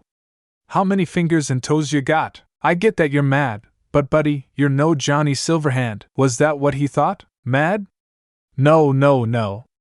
Naruto laughed and cut him off with a shake of the head. You don't get it, no? Main clapped his hands. Enlightened men, then. This has nothing to do with me being angry. Because he wasn't. He was well past that. This wasn't about vengeance. Not yet, the idiots weren't stupid enough to cross that line. This was about sending a message. Those Arasaka mooks started this when they went after David and me, when they made us go into hiding to protect Gloria. I'm just teaching them the error of their ways. Everywhere he could, whenever he would, wherever he could. They took my peace and quiet, so now I'm gonna take things from them. They decide when this ends. Them. Not me. Silence stretched between them. He waited for Main to respond.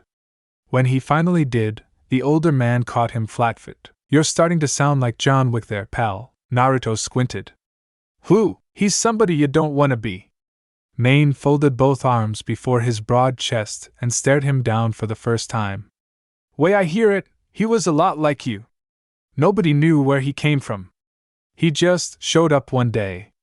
No cybernetics, nothing but his name, skill, and a pistol in his hand. Night City took something from him, and he decided to take something back.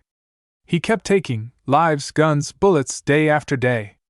From the gangs, the corpos, everything and everyone that was wrong with this city, you don't say. Despite his best attempts, Naruto found his interest piqued. Sounded like a good friend to have. Is this Wick fella still around? Kid, no. Main shook his head, startling him with his vehemence. Don't. Guy's a ghost. A myth. A living legend. He laughed at that. Legends were real. Let me guess, the boogeyman? Close. A finger rose. He was the one you sent to kill the boogeyman. Nobody knows who he is. Someone once said he was the brother of O.L. Silverhand, because he looks just like him. Others that he used to work for Arasaka back in the day. Heard he even tangled with Adam Smasher once. Damn near killed him, too. Oh? He was proper curious now and a bit concerned. What happened next? Wick didn't stop. He made enemies, and one day, he vanished. No one ever saw him again. A large palm came down his shoulder. I don't want that to happen to you, or David. Naruto saw a chance to steer the conversation away from his crusade and pounced on it for all H was worth. How's the kid doing anyway? Great. Main's grin said he saw right through him. He's getting along well with Lucy. Better than your love life, that's for sure. His face warmed. Low blow, maybe so. Becca's one thing, she'd jump you given half a chance, but staying away from Gloria's just gonna make things worse for in the long run. Naruto scowled a little at that. He wasn't so foolish as to think himself invincible in this world, but he knew he was a damn sight harder, better, faster, and stronger than most. He could turn Night City into a charred crater if the mood struck. Not that it would, or that he should. Of course, that didn't mean he was about to lower his guard anytime soon. Still, for someone to think that he was weak just because he kept people at arm's length, it riled him more than he cared to admit. Kid, this is Night City. There are no rules here. If you like 'em both, just… Naruto smashed his fist down on the sofa. Main, the bruiser tilted his head. Yeah, hush, have it your own way. He must have saw the flash of anger in his eyes, because the brawler steered the subject to safer waters. Back to what I was saying, you've got Arasaka seeing red. Naruto clicked his tongue. Good. You dyed that last corpo orange and hung him by his toes. Oh, he remembered that one. Nasty bastard. Didn't regret it. Meh, he lived. Main flung up his arms. Not the point! This crusade of yours has to. Oh, and now? A finger rose. You say stop, you're not gonna like what happens next. Ain't telling you to stop. Main planted both palms on either side of him. Just to slow down. Ease back for a day or two. Go after someone else. When he didn't object, his mentor grinned. I've even got a nice juicy gig lined up for you, and I suppose you want me and Rebecca to handle it. No can do. Main shook his head. She's busy tonight.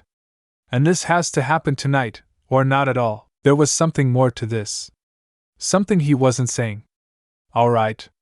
I'll bite. Who am I working with? Main looked over his shoulder and whistled.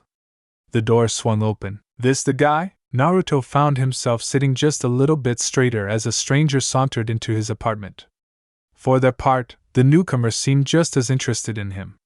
Bright blue-pink eyes blinked back at him within a pale face framed by dark hair and a small smile. She was a slender young woman, yet she moved with eerie grace, light on her feet.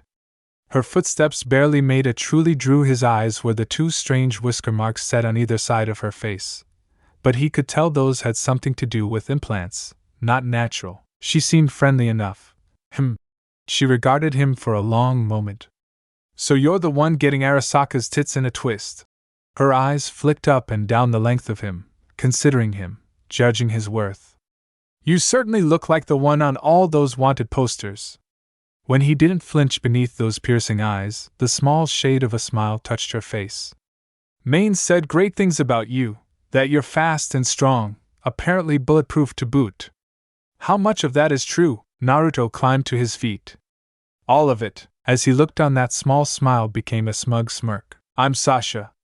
She offered him her hand. Looking forward to working you, Naruto. He reached out and clasped it. Her grip felt weak, but he wasn't fooled for an instant. Who knew what kind of implants she had? What's the job? It's simple enough. She preened. A raid on Biotechnica. Nothing big. We'll be extracting secret financial records on CHOH2 and information on a new immunosuppressant prototype. Kurama absolutely groaned in his mind. Did you catch any of that? Because I didn't. None of it. At all. He wasn't wrong. Those terms certainly left Naruto's head pinning. That last bit went way over my head. Smash and grab, snatch some corpo secrets. She let his hand go and poked his chest. Think you can run with me? Cocky. Not quite as cocky as Becca and really, who was, but she'd learn. Oh, she'd learn. If it's running you're worried about, don't be. I can pull my weight. Low laughter reminded him they weren't alone. Sure enough, he looked back to find Main wearing a shit-eating grin. Right then, just leave the two of you to hash out the details, eh? He stood with surprising speed for one so large, tipped his sunglasses down, and winked at the two of them, then sauntered away. I'll be in touch tonight. As far as gigs went, it was simple. Biotechnica headquarters was a tall building, simple enough to find. Then again, finding it wasn't the hard part. Getting in and out unscathed? That would be. Sasha still felt confident enough in her scheme. Initially, she had wanted to go this alone, but Main had been damn stubborn, and in the end she'd consented if only to get him off her back. Netrunners were dropping like flies these days. Couldn't hurt to have a bit of muscle to watch her back in case things went south. Muscle, huh? Her gaze flitted to the young man walking beside her in the rain. From what she'd heard of him, she'd half expected this. Naruto, guy to be seen feet tall and carved of pure rock. He wasn't, of course, but that didn't make her any less curious. Kid looked good in red and black, but not the monster the vids made him out to be. He had a third of Night City running scared, another seeing red, and still more hollering his name like he was the next Johnny Silverhand. She stood in a fourth category herself. Neutral. Time and tonight would measure the weight of his worth in her eyes. Was he just a dumb bruiser? Or was there a keen mind behind those baby blue eyes? He'd have the chance to prove himself soon enough because, surprise surprise, Biotechnica had guards. 2 of them. She ducked behind cover and reached into her pack. Just give me a minute. Naruto shot past in a streak of motion. Clunk. Sasha's head snapped up and found him standing over their prone bodies. They're out. He sketched a shallow bow. You coming? She climbed to her feet with a sigh.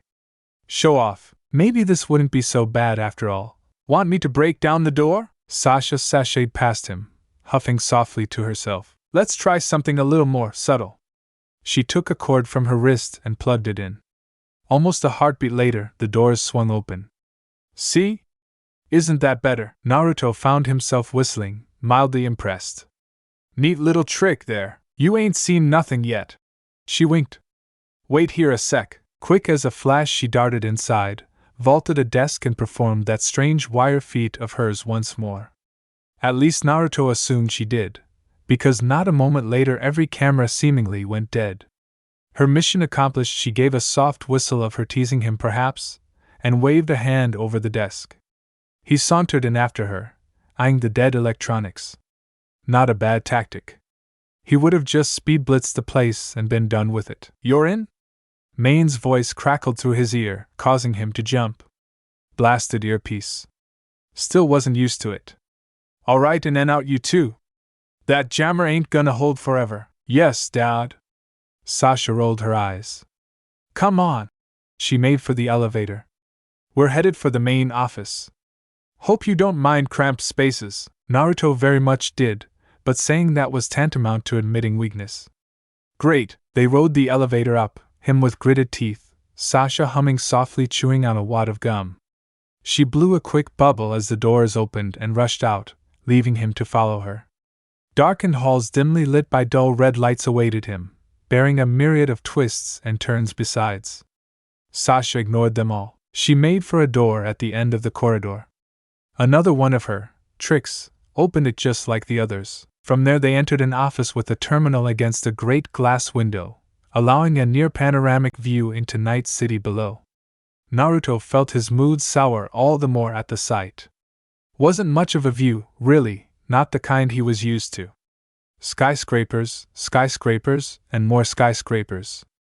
All these buildings crammed together made him sick. He longed to tear them down. Even now he could sense all the pain and agony and misery in the city, so much so that he had to close himself off from it once more. But he couldn't now, could he? Not completely. Not entirely. A muscle jumped in his jaw. Damn place. All right. Sasha strutted past him and shrugged off her pink jacket, revealing the skin-tight black bodysuit beneath as she sank into the desk chair. Keep an eye on my body. She took a visor from her pack and set it over her eyes. Pink light danced before her eyes and he thought he caught a holographic "Hi" written within as she looked to him. I'll be right back. Sure? He flicked her a half-hearted thumbs up, curious to see what came next. She went limp in the chair. A moment passed. Then another. Then, nice! Main's voice drawled in his ear. She's got the data. Now haul ass for anyone catches you. Sasha wasn't moving. Naruto fumbled and touched a finger to his ear. Main? She's still in the chair. Is that supposed to happen, Sasha? Main's voice crackled with a hint of concern. You alright shit? Jammer's down. There could be no denying the panic in his tone now. Get out of there. We already got what we need. Security's gonna be on your ass in a minute. What was he missing here? Naruto nudged her. Sasha! What are you doing? Her eyes snapped open. One hand reached up and tore her visor free. The other touched a finger to her earpiece. Sorry. She whispered softly. Sadly, almost, Main's voice rose. Don't you dare! The line died in a crackle of static. Naruto caught her wrist as she stood. Have you lost your mind? He expected a struggle. Resistance, at the least. Instead, he received something else. Sasha slumped in his grasp. Securison. She rattled off the name, face blank, eyes gone glassy. It's a product Biotechnica made, one they've been using for a while now. Painkillers, with undisclosed side effects. A brief blink as she seemed to recall what she'd read or seen from memory. Gradual neurodegeneration. Side effects will not be disclosed to the public. Product will not be pulled from the market. She bit her lip so hard it bled. I should have known. I shoulda known, those bastards, those absolute bastards, after all this time. You're not making any sense, don't you get it? His words seemed to reactivate Sasha. In an instant she was in his face, shouting at him, railing, struggling in his arms. They killed my mother! She took those pills for pain. They rotted her brain. Literally. Until she died. And I didn't even know. Until now. Well, damn, her words numbed Naruto, so much so that he lost his grip on Sasha's wrist. The second he did, she dove back to the desk. Out came the wire from her hand again, this time plugged into an adjacent socket. The screens before them changed, indicating an upload. A slow one. What are you doing? Uploading this to N54 News. Sasha's face was lit with cold fury as she wrapped the cord tight around her wrist. It left her enough slack to move, but bound her to the desk all the same. That didn't stop her from taking the charges out her satchel. I'm gonna take those assholes down, make 'em all pay, then blow this office to bits. Her eyes met his. With or without you. Naruto didn't budge. There's still time. You can run if you like. Run? Her words were a thorn, pricking painfully in the side of his pride.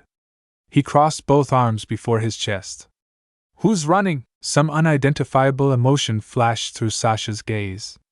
You don't have to do this. Yes, he did. He knew he'd never forgive himself if he walked away now, and so he lowered his arms, walked to the door, and waited. His patience was soon rewarded. Someone detonated a breaching charge on the other side and burst open in a rush of flame. 3 soldiers waded through, guns in hand.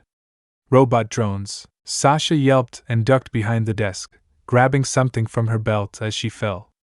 Naruto heard a soft click, then a grenade whistled up over the desk and through the air, spraying smoke in their faces.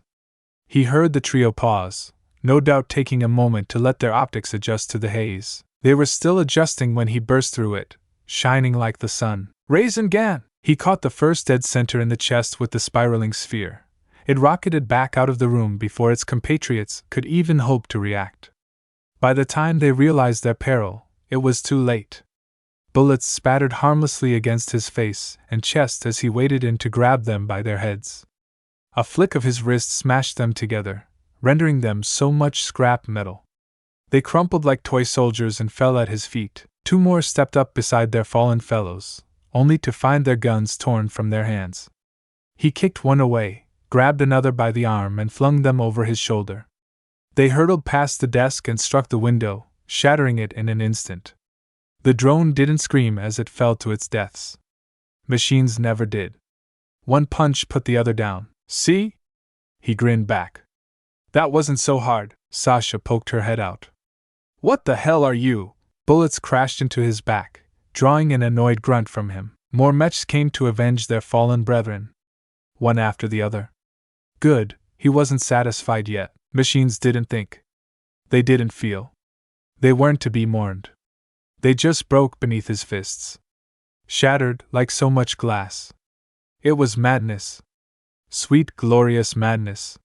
He fought through swarms of drones not in minutes but seconds, battering them down, hammering them apart, tearing them asunder, all while their bullets ripped harmlessly at him. Rip. Yes, that was the word. Rip and tear, and then Sasha was there, vaulting over his shoulders like a cat. Idly he noticed claws sprouting from her finger, claws she soon put to devastating use. She slashed the head clean off one drone, caught the head of a second between her thighs, wrenched her body back and slammed it down near the broken window. A pink and black pistol tore free from its holster. It spat once. The mech didn't rise again. Huh, neat! Laughter burst out of him as she savaged the sole remaining mech with another swipe of her hand. Kitty's got claws. Sasha stood and giggled a little at that. It was a tired, exhausted sound. Thanks for staying with me until the end. Warm lips ghost the outer lobe of his left ear. A hand settled itself against his back. He heard her whisper, "Bye-bye, Naruto." I had fun. Then she pushed. He fell. Time unwound in slow motion as his body pitched forward out the window. Naruto saw every raindrop silhouetted against the night sky, felt the hammering of his heart. A soft chime reached his ears a moment later. Every fiber of his being tensed as realization dawned. The explosives. Sasha meant to die here. She knew he would survive the fall. The same couldn't be said of her, and the explosion. The chime faded.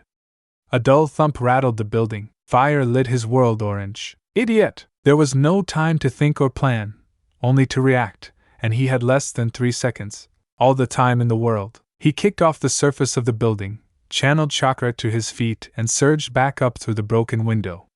Sasha wasn't facing him.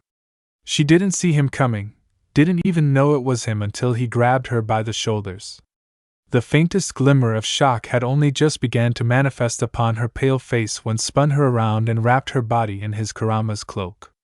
He saw the precise instant her body shimmered red and gold, shielding her from what was to come. Then he kicked backward, launching them away. Fire kissed his feet as his ears rang. The explosion hit a moment later and launched them clear into the air. For a single blessed instant they hung there, suspended in the air. Then gravity grabbed them. Hard, crunch, breath burst from his lungs as his back struck something, a car, and broke his fall. He heard Sasha gasp in his arms. Again now, as they tumbled free, they'd landed on an abandoned road, a raised one leading out of the city. He managed to glimpse that much between the pouring rain and his own pain. By the sage, the pain. It was enough to make a man black out. He almost did for a minute there. Steeling himself, he closed his eyes against it, and willed his back to heal, muscles mending, spine growing strong once more. He wasn't sure how much time passed between now and then. It felt like seconds. Could have been minutes for all he knew. I did it, Mom. Someone sighed. I got the bastards, just a little longer now. When next he opened his eyes, Naruto found Sasha standing on the edge of that raised road, gazing up at the burning biotechnia building. You asshole! She wouldn't look at him. Why didn't you let me die? It would have been so much easier. She was standing way too close to the edge for his liking. Sasha, could you step back? Why? She turned to face him at last. I'm fine where I am, those blank eyes said otherwise. His heart twisted at her pitiful expression. She really hadn't expected to survive this. She'd been thoroughly prepared to die. And now that she hadn't, I said step back. He pushed himself to his feet, grabbed her wrist, and tugged her away. Sasha didn't like that. Not one bit. Let me go! What are you doing? Saving your life. He growled. I don't want you to, tough. He didn't dare let go of her now, for fear she'd fling herself over the edge. Whatever you're feeling, it's okay. Let it out. Her hand cracked across his face, snapping his head to the side. Naruto let her. This is Night City. She raged, slapping him again. Everyone dies here. Even you. Everyone. Why couldn't you let me go out on my own terms? I don't have anything left to live for anymore. Why couldn't you? He caught her wrist as she wound up to slap him again. This close he could feel the anxiety bleeding off her, so much water from a broken sieve. She was a broken mess. Adrift. Bereft. Without a purpose. Then give her one. I won't die. He patted her head with his free hand, fingers running through her damp hair. And I'll give you a reason to live. That's a promise. So don't worry, alright? Everything's gonna be okay. He saw the exact moment Sasha's resolve broke. She hiccuped. Sobbed, really? A lone tear ran down her cheek, nearly invisible in the air. Liar! Nope. He beamed at her. I've died before. Wasn't for me. Her laughter was weak. You can't just say no to death. You kidding me? He laughed with her. That's the only thing we say to death. Not today. And I never go back on my word. So, you wanna vent? Sasha took a deep breath. And then, motherfucker, bitch, shit, whore, Kurama whistled in his head. Not bad. I hate them. She wasn't done. Far from him. I hate those Biotechnica bastards. If it weren't for them, my mom. He let go of her wrist and gripped her shoulder. I know what it's like to lose a parent, you know. She stared at him for a long moment. You do, don't you? More than she knew. Feel better now? Oddly enough, yes. She turned back to the burning building office high above them. Not a soul inside. No one to see it burn but them and the broken drones. This'll bring those bastards down, right? It will. And if it doesn't? An idea dawned. Gimme a minute. He walked to the edge of the road and held out a hand toward the building. This was stupid. Foolish. He knew he shouldn't be doing this. And yet Kurama didn't argue with him. Watch. Sasha made a baffled noise. What are you? Kurama's skull swelled around him. His body blazed gold once more, blue eyes bleeding red as gigantic jaws opened wide upon either side of him, the sudden act of which had Sasha scrambling back with a yelp. He gave her a quick glance, smiled, then looked back to the building. Black light burst between his fingers. Small at first, then it began to grow. He held the tailed beast bomb between his hands for a moment more, letting it form slowly so she could see it, all of it, every bit of it. A fourth of his full strength should be more than enough to bring down a building. With a shout, he let it fly. The Biotechnica building didn't so much explode as it did burst. He struck the tower right at its foundations, obliterating them in a single blast. With nothing to hold it up, it buckled under its own weight. Floor after floor. Level after level. Not satisfied, he blasted the structure again, quickening its collapse. It began to burn despite the rain, the flames reaching high and hot. The entire structure crumbled in less than a minute. Naruto watched the towering mushroom cloud rise into the sky and smiled. There. Limbed in the flames, he turned to face Sasha once more. Think that'll slow him down? She opened her mouth. Closed it. Opened it again, lips moving now as she tried and failed to find words. He felt a burst of some unidentifiable emotion form in her heart. By the time he managed to make sense of it, it was almost too late. Sasha stepped in. Grabbed him by the collar, seizing the fabric in an ironclad grip. Naruto caught her wrist in his hand. Her eyes met his, lashes still damp from the rain. He could have stopped her then. He had all the time in the world and she was waiting, giving him in and out. He let go of her wrist, let her draw him and press her mouth to his. It was different than Becca. She'd surprised him back at Arasaka, all energy and ferocity and mad giggling, the two of them high on a good prank. Sasha simply closed her eyes, stood there and held on for dear life, clung to him, really awaiting his response, whatever that might be. Eventually, he gave her an answer. She drew away, staring intently at him. My place? It was as much a question as a plea. Or yours. The apartment door crashed open. Naruto stumbled backward, gripping Sasha's waist with one hand, the other tangled up in her hair, pulling her closer as her tongue tangled with his. Her own were too busy with his belt and jacket. She tore the latter, gave up on the former when it wouldn't budge, and wrapped her legs around his. They barely made it into the bed. He tripped backwards onto it, and Sasha rode him all the way down, straddling his waist, lips leaving his at last as she reared back. He made a frustrated nose, until she reached up behind her shoulders. Her back bodysuit fell away, pooing at her hips, exposing the creamy skin of her bosom to his wanting eyes. His throat went dry. Idly, he saw her scars. Sasha covered them absently with one arm and looked away, cheeks pink. Sorry, don't be. He tugged her arm down. We all have them. That remark sparked something in her, something wild, feral, desperate. She tore off the rest of her clothes, followed by his, with a bit of help. Her body was cold, chilled by the rain, but that they solved that problem soon enough between the sheets. Within moments she settled herself atop him and began to move, slowly, taking her sweet time, tormenting him with every movement, every smile, every lingering kiss, the absolute temptress. He repaid her in kind. His hands came up to cup the swell of her breasts, causing her breath to hitch into a reedy little gasp, one that soon became a moan as he pushed himself up to kiss her fully. Her hands weren't idle either. She pulled him closer, all but grinding against his lap now, pushing away every barrier as she rode him harder, faster, without restraint. On and on they went at it until, her cries growing sharper, until Sasha broke first and cried out, arching her neck back. Naruto's world burst into soul-shattering white. I don't want to move. Sunlight warmed his face, and yet that was Naruto's first thought upon waking. Warmth.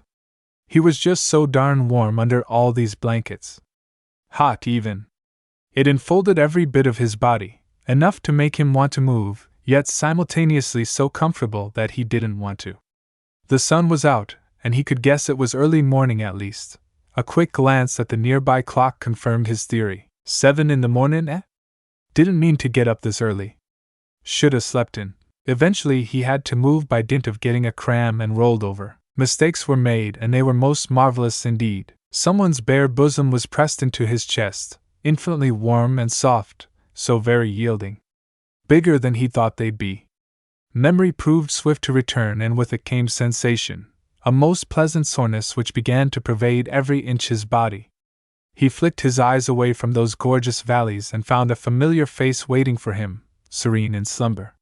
He'd left one hell of a hickey on her neck, and judging by the way his hurt, he had the distinct feeling she'd left him a present of her own. Perhaps sensing the weight of his gaze, she hummed in her sleep and tucked her head just under his chin. His arms betrayed him and held her that much closer. So this is what it feels like. Now that he knew what it felt like, he never wanted to let it go. Never let her go, and then tongue betrayed him. Sasha, her eyes fluttered open, reminding him of a lazy cat. There was no surprise in her eyes, no fear, no brief moment of tension. She looked up, saw him, smiled now, and leaned up to give him a long, lingering kiss. He found himself returning it as she pressed against him. Her hands reached up to thread through his hair, tugging him closer. "You're warm." Naruto sputtered a little. Apparently she liked to cuddle. Who knew? She drew back, looking utterly at her ease. "Help me find my clothes." He honestly thought about it for a second, then thought better about it, sprawling himself back in bed. "Nah, cheeky bastard." She rose with a yawn and stood slowly, granting him a rather unimpeded view of her backside as she padded across the room. He couldn't help but notice that she was walking more than a little crooked besides. "Oh geez," he heard her mutter to herself as she stepped over a fallen dresser. An actual dresser. When had they knocked that over? "We made an awful mess last night. You good?" "I am very good." She looked over her shoulder and winked, the faintest hint of a smirk dancing across her face. "You were better than I thought you'd be." His face went red, even as hers lit up in an impish grin. She knew how to tease. That settled it, she was a keeper. "Then again, we didn't exactly use protection now, did we?"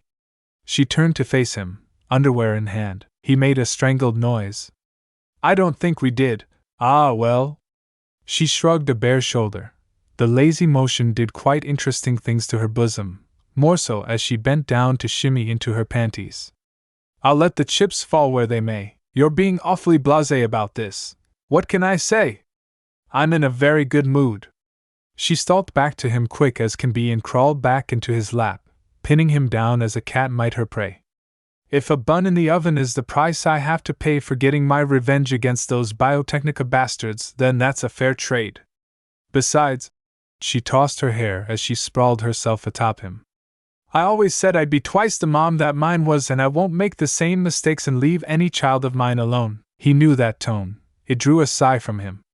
"You're still angry about Biotechnica, aren't you?" "Yup." Naruto knew that tone of voice. "And you're not done with them, are you?" "Nope." She lowered her head, kissing him along the jawline. "You took out their main building, and I'm grateful for that, but the executives and their cronies are still around." A gasp trickled out of her as he took hold of her rear and planted her in his lap much more firmly. "And they're corrupt.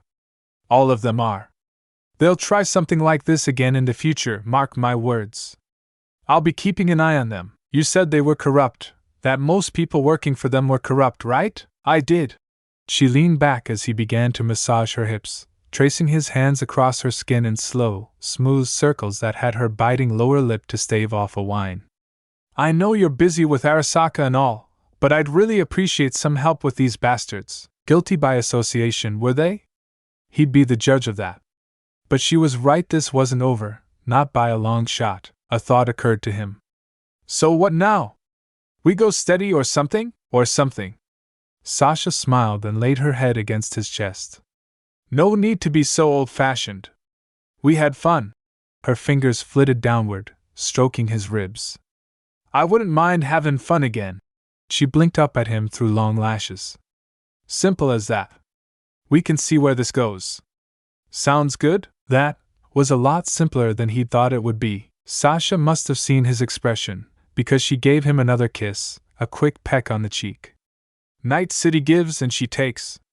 "Enjoy what you have, While you have it, live in the moment, and don't worry about the future. Her lips pursed suddenly, drawing down in an adorable pout. Although, Maine left a message. She tapped a finger to her skull, indicating she'd received a call from the man himself. He's got another job for you, if you're interested. Her gaze flitted up and he could tell she was reading some message through her cyberware that he, having none, couldn't see. Maelstrom. She wrinkled her nose in disgust. Nasty guys. Drug runners, murderers, and psychopaths, among other things. Seems they've been getting too big for their britches. Someone's put up a bounty to knock them down a peg, but it's weird. They asked for you and him specifically. Nobody else. It did sound strange. Maybe he was getting popular. We should probably get out of bed, Sasha grinned. We should, but we're not going to, not yet. And why is that? She kicked off her panties. You make a compelling argument. He didn't leave her apartment until late afternoon. By the time Rebecca came around, he was already long gone. Rebecca was nobody's fool. Sure, she might be a little crazy, everybody was here, but she wasn't stupid. She knew Sasha had bagged him when she opened the door, she just didn't know how, at first. Sasha was more than happy to take her to a bar and tell the story. Therein lay the rub. She wasn't making any effort to hide her satisfaction. She was acting like this was some kind of foregone conclusion, like she'd already won the freaking lottery or something. That irked Becca. She wanted to play that way, did she? She may have won the first battle, but there would be many more to come. Maybe that was possessive of her, trying to claim someone who admittedly hadn't shown that much interest in her. So she was protective of Naruto. So what? She liked him. They clicked. Kid had moxie and spades, and he wasn't afraid to speak his mind. He wouldn't take shit from anyone, and when it came time to put up or shut up, he would be right there swinging with the rest of them, better than the rest of them. There was just one problem. He was too nice. Night City didn't do nice. It ate nice for breakfast, took nice people like Sasha's mom, chewed them up, and spat them back out. She didn't blame her friend for swearing vengeance on Biotechnica. She'd be a hypocrite to say otherwise.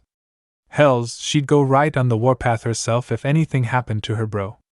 But there were limits, things you just didn't do. They were pissing off the corpos, no problems there, but they were ticking off too many at once. Arasaka was enough to deal with without those bio-bastards nipping at their heels. And they'd leveled a freaking building. Defacing a skyscraper top to bottom was one thing. Arasaka, she'd never forget that as long as she lived because it pissed people off and embarrassed them. But destroying one, even an empty one? That put a target on your back. Biotechnica didn't have the manpower of Arasaka, but they were vicious little shits, and nobody liked losing money. They wouldn't turn the other cheek for this. They'd lash out. And if Sasha kept dragging Naruto into this crusade of hers, he might actually die. You alright there, Becca? Becca blinked, tugged back from that thought at the last instant. No, she was not. She knocked back another bottle for courage and scowled. Where did Whiskers wander off to anyway? I thought he'd be here. Sasha crossed one leg over another, utterly unrepentant. Maine snagged him for a job about an hour ago. TCH. Course he did, the jerk. Still, that made things easier. They could have it out without him here. Listen here, kitty cat. She jabbed a finger against her stomach. Don't think you've won this. It isn't about winning. Sasha took the jibe in good spirits. He saved my life and gave me a reason to live. That earned her a particularly surly scowl. Is that why you fucked him? Her smile didn't waver. I did. Loudly and happily. I like him, yeah? She squinted at her. Good for you. I like him too. And I saw him first. Sasha poked her right back, utterly unfazed. If we're going by that logic, Gloria saw him first. Rebecca flinched despite herself. Shit. She'd forgotten about David's mum. Gloria was cool and all, but she'd given her plenty of chances. If she was going to hide away like a coward, well, that sucked, but she couldn't wait forever. Let her make a move if she wanted to. If not, no. Don't go there. She stamped down on that thought and shook her head, setting her hair swaying. My point stands. I called dibs. And I don't like to share. Share? Sasha smiled, a slow, satisfied smirk that dimpled her cheeks and lit up her eyes.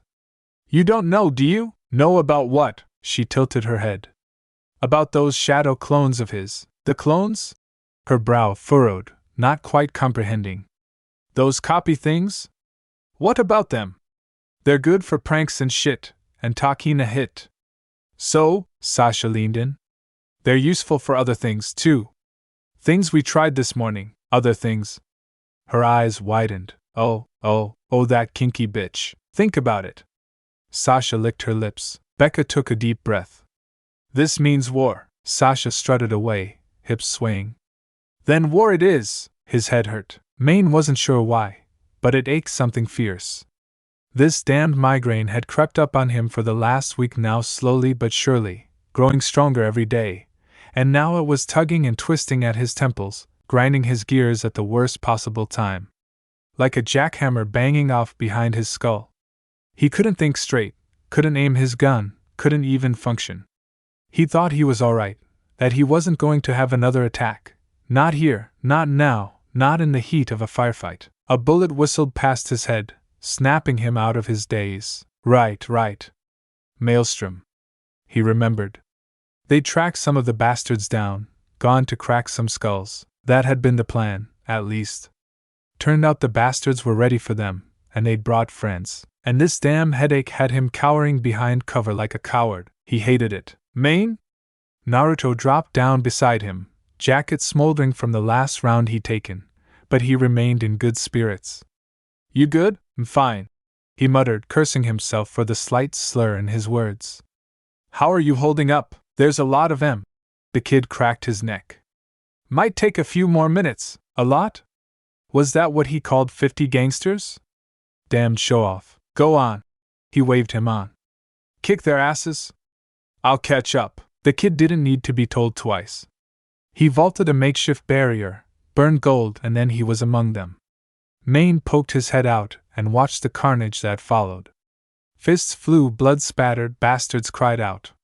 He didn't show them any mercy. He was killing easier now.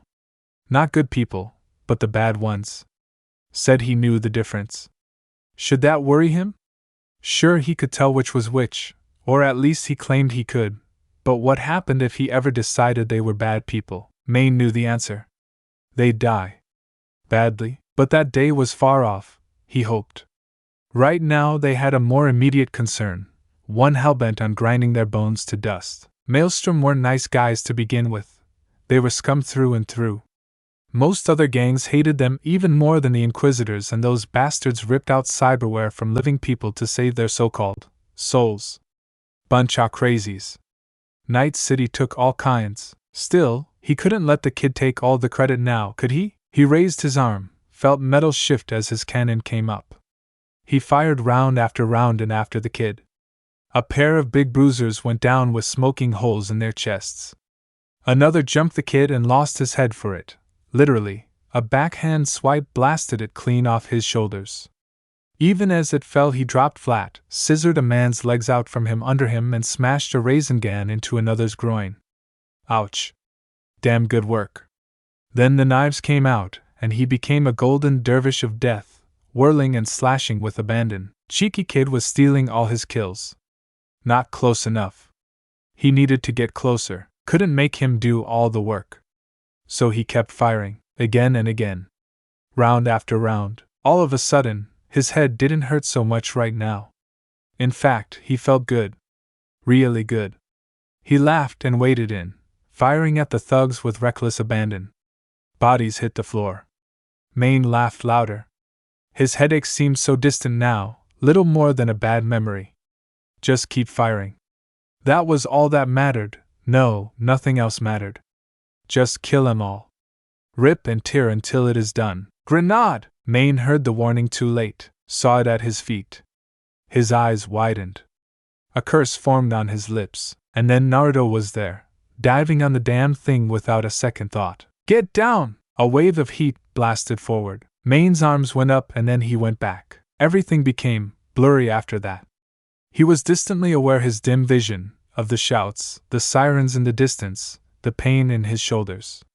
Still alive, though. He supposed that counted for something.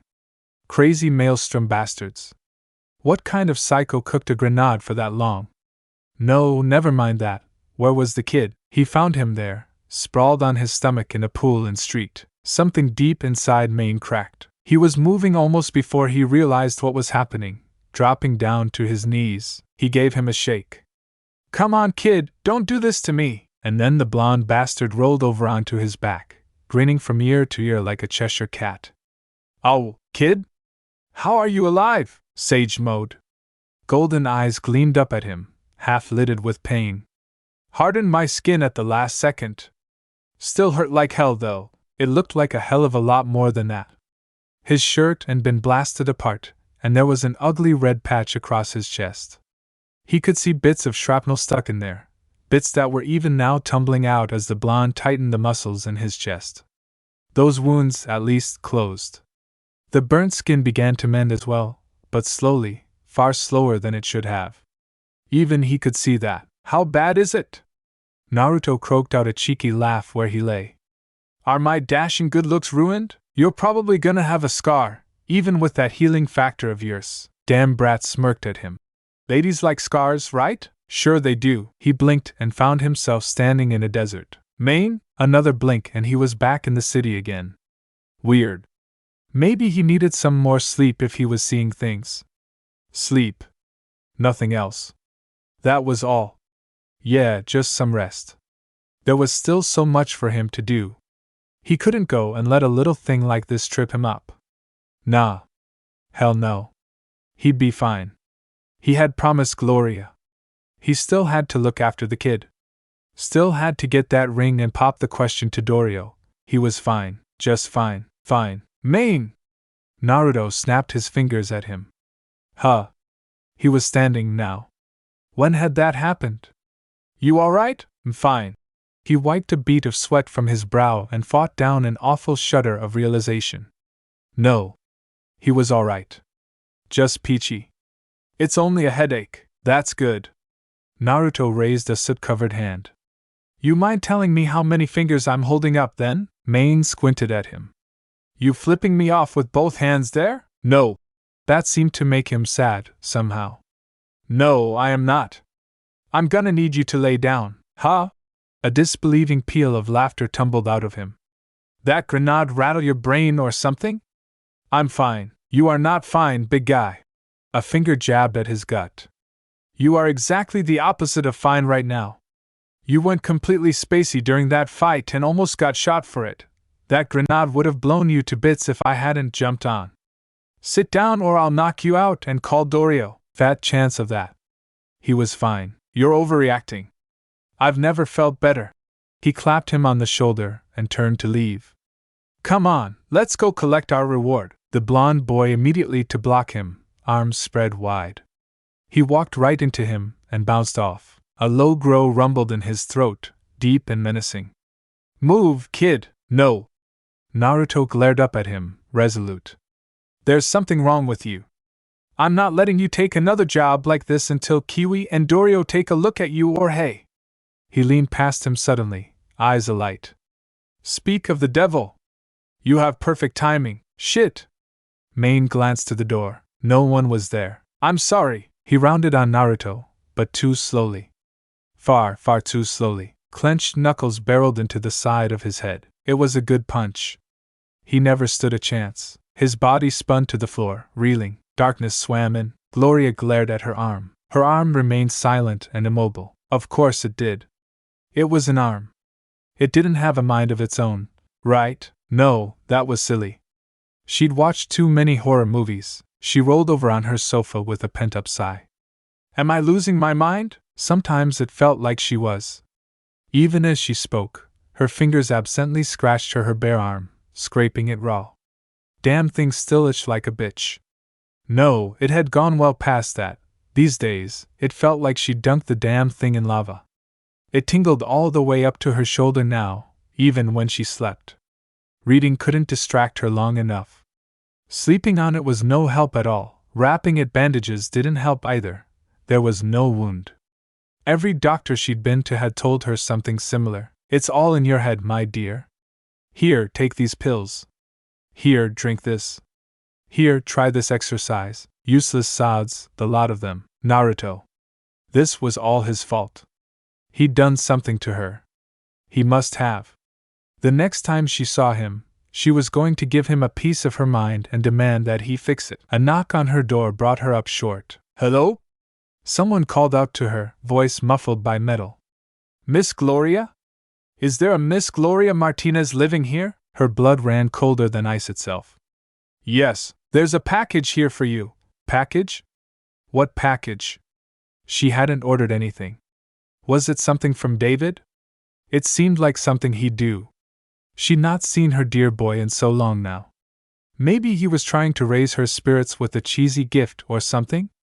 Still, she wasn't about to just open the door to anyone without being prepared. She swung the door open and laid one hand on the sidearm at her hip, ready for an Arasaka ambush. But none came. A weary, haggard-looking man in a blue delivery uniform awaited her on other side. He thrust a clipboard at her. Sign here, please. She scribbled out a signature, mumbled her thanks, accepted the package and closed the door in the man's face. A quick inspection of the package allayed her fears. It was from David after all. How sweet of him. He was risking himself sending her something, but she appreciated the sentiment. Now if only her arm would stop pissing her off. Pausing only to lock the door behind her, she threw the gift down on the counter and stalked to the fridge. A cold bottle of beer awaited her, just the bomb she needed. She'd never considered herself much of a drinker these days, but drinking was the only thing that made her arm stop aggravating. Beep. She paused, bottle to her lips. What was that noise? Had she imagined it? Beep. Beep. Blast it, there it was again. Beep. Beep. Beep. Run, she jolted. Hello? The voice came on again. Run away. She clutched her head and leaned against the wall. It was practically a shout now, a shriek. Leave this place. Gloria gripped her head and doubled over. Shut up already, will you? Remarkably, it did. Great. Now she was hearing voices in her head. She didn't have that much cyberware.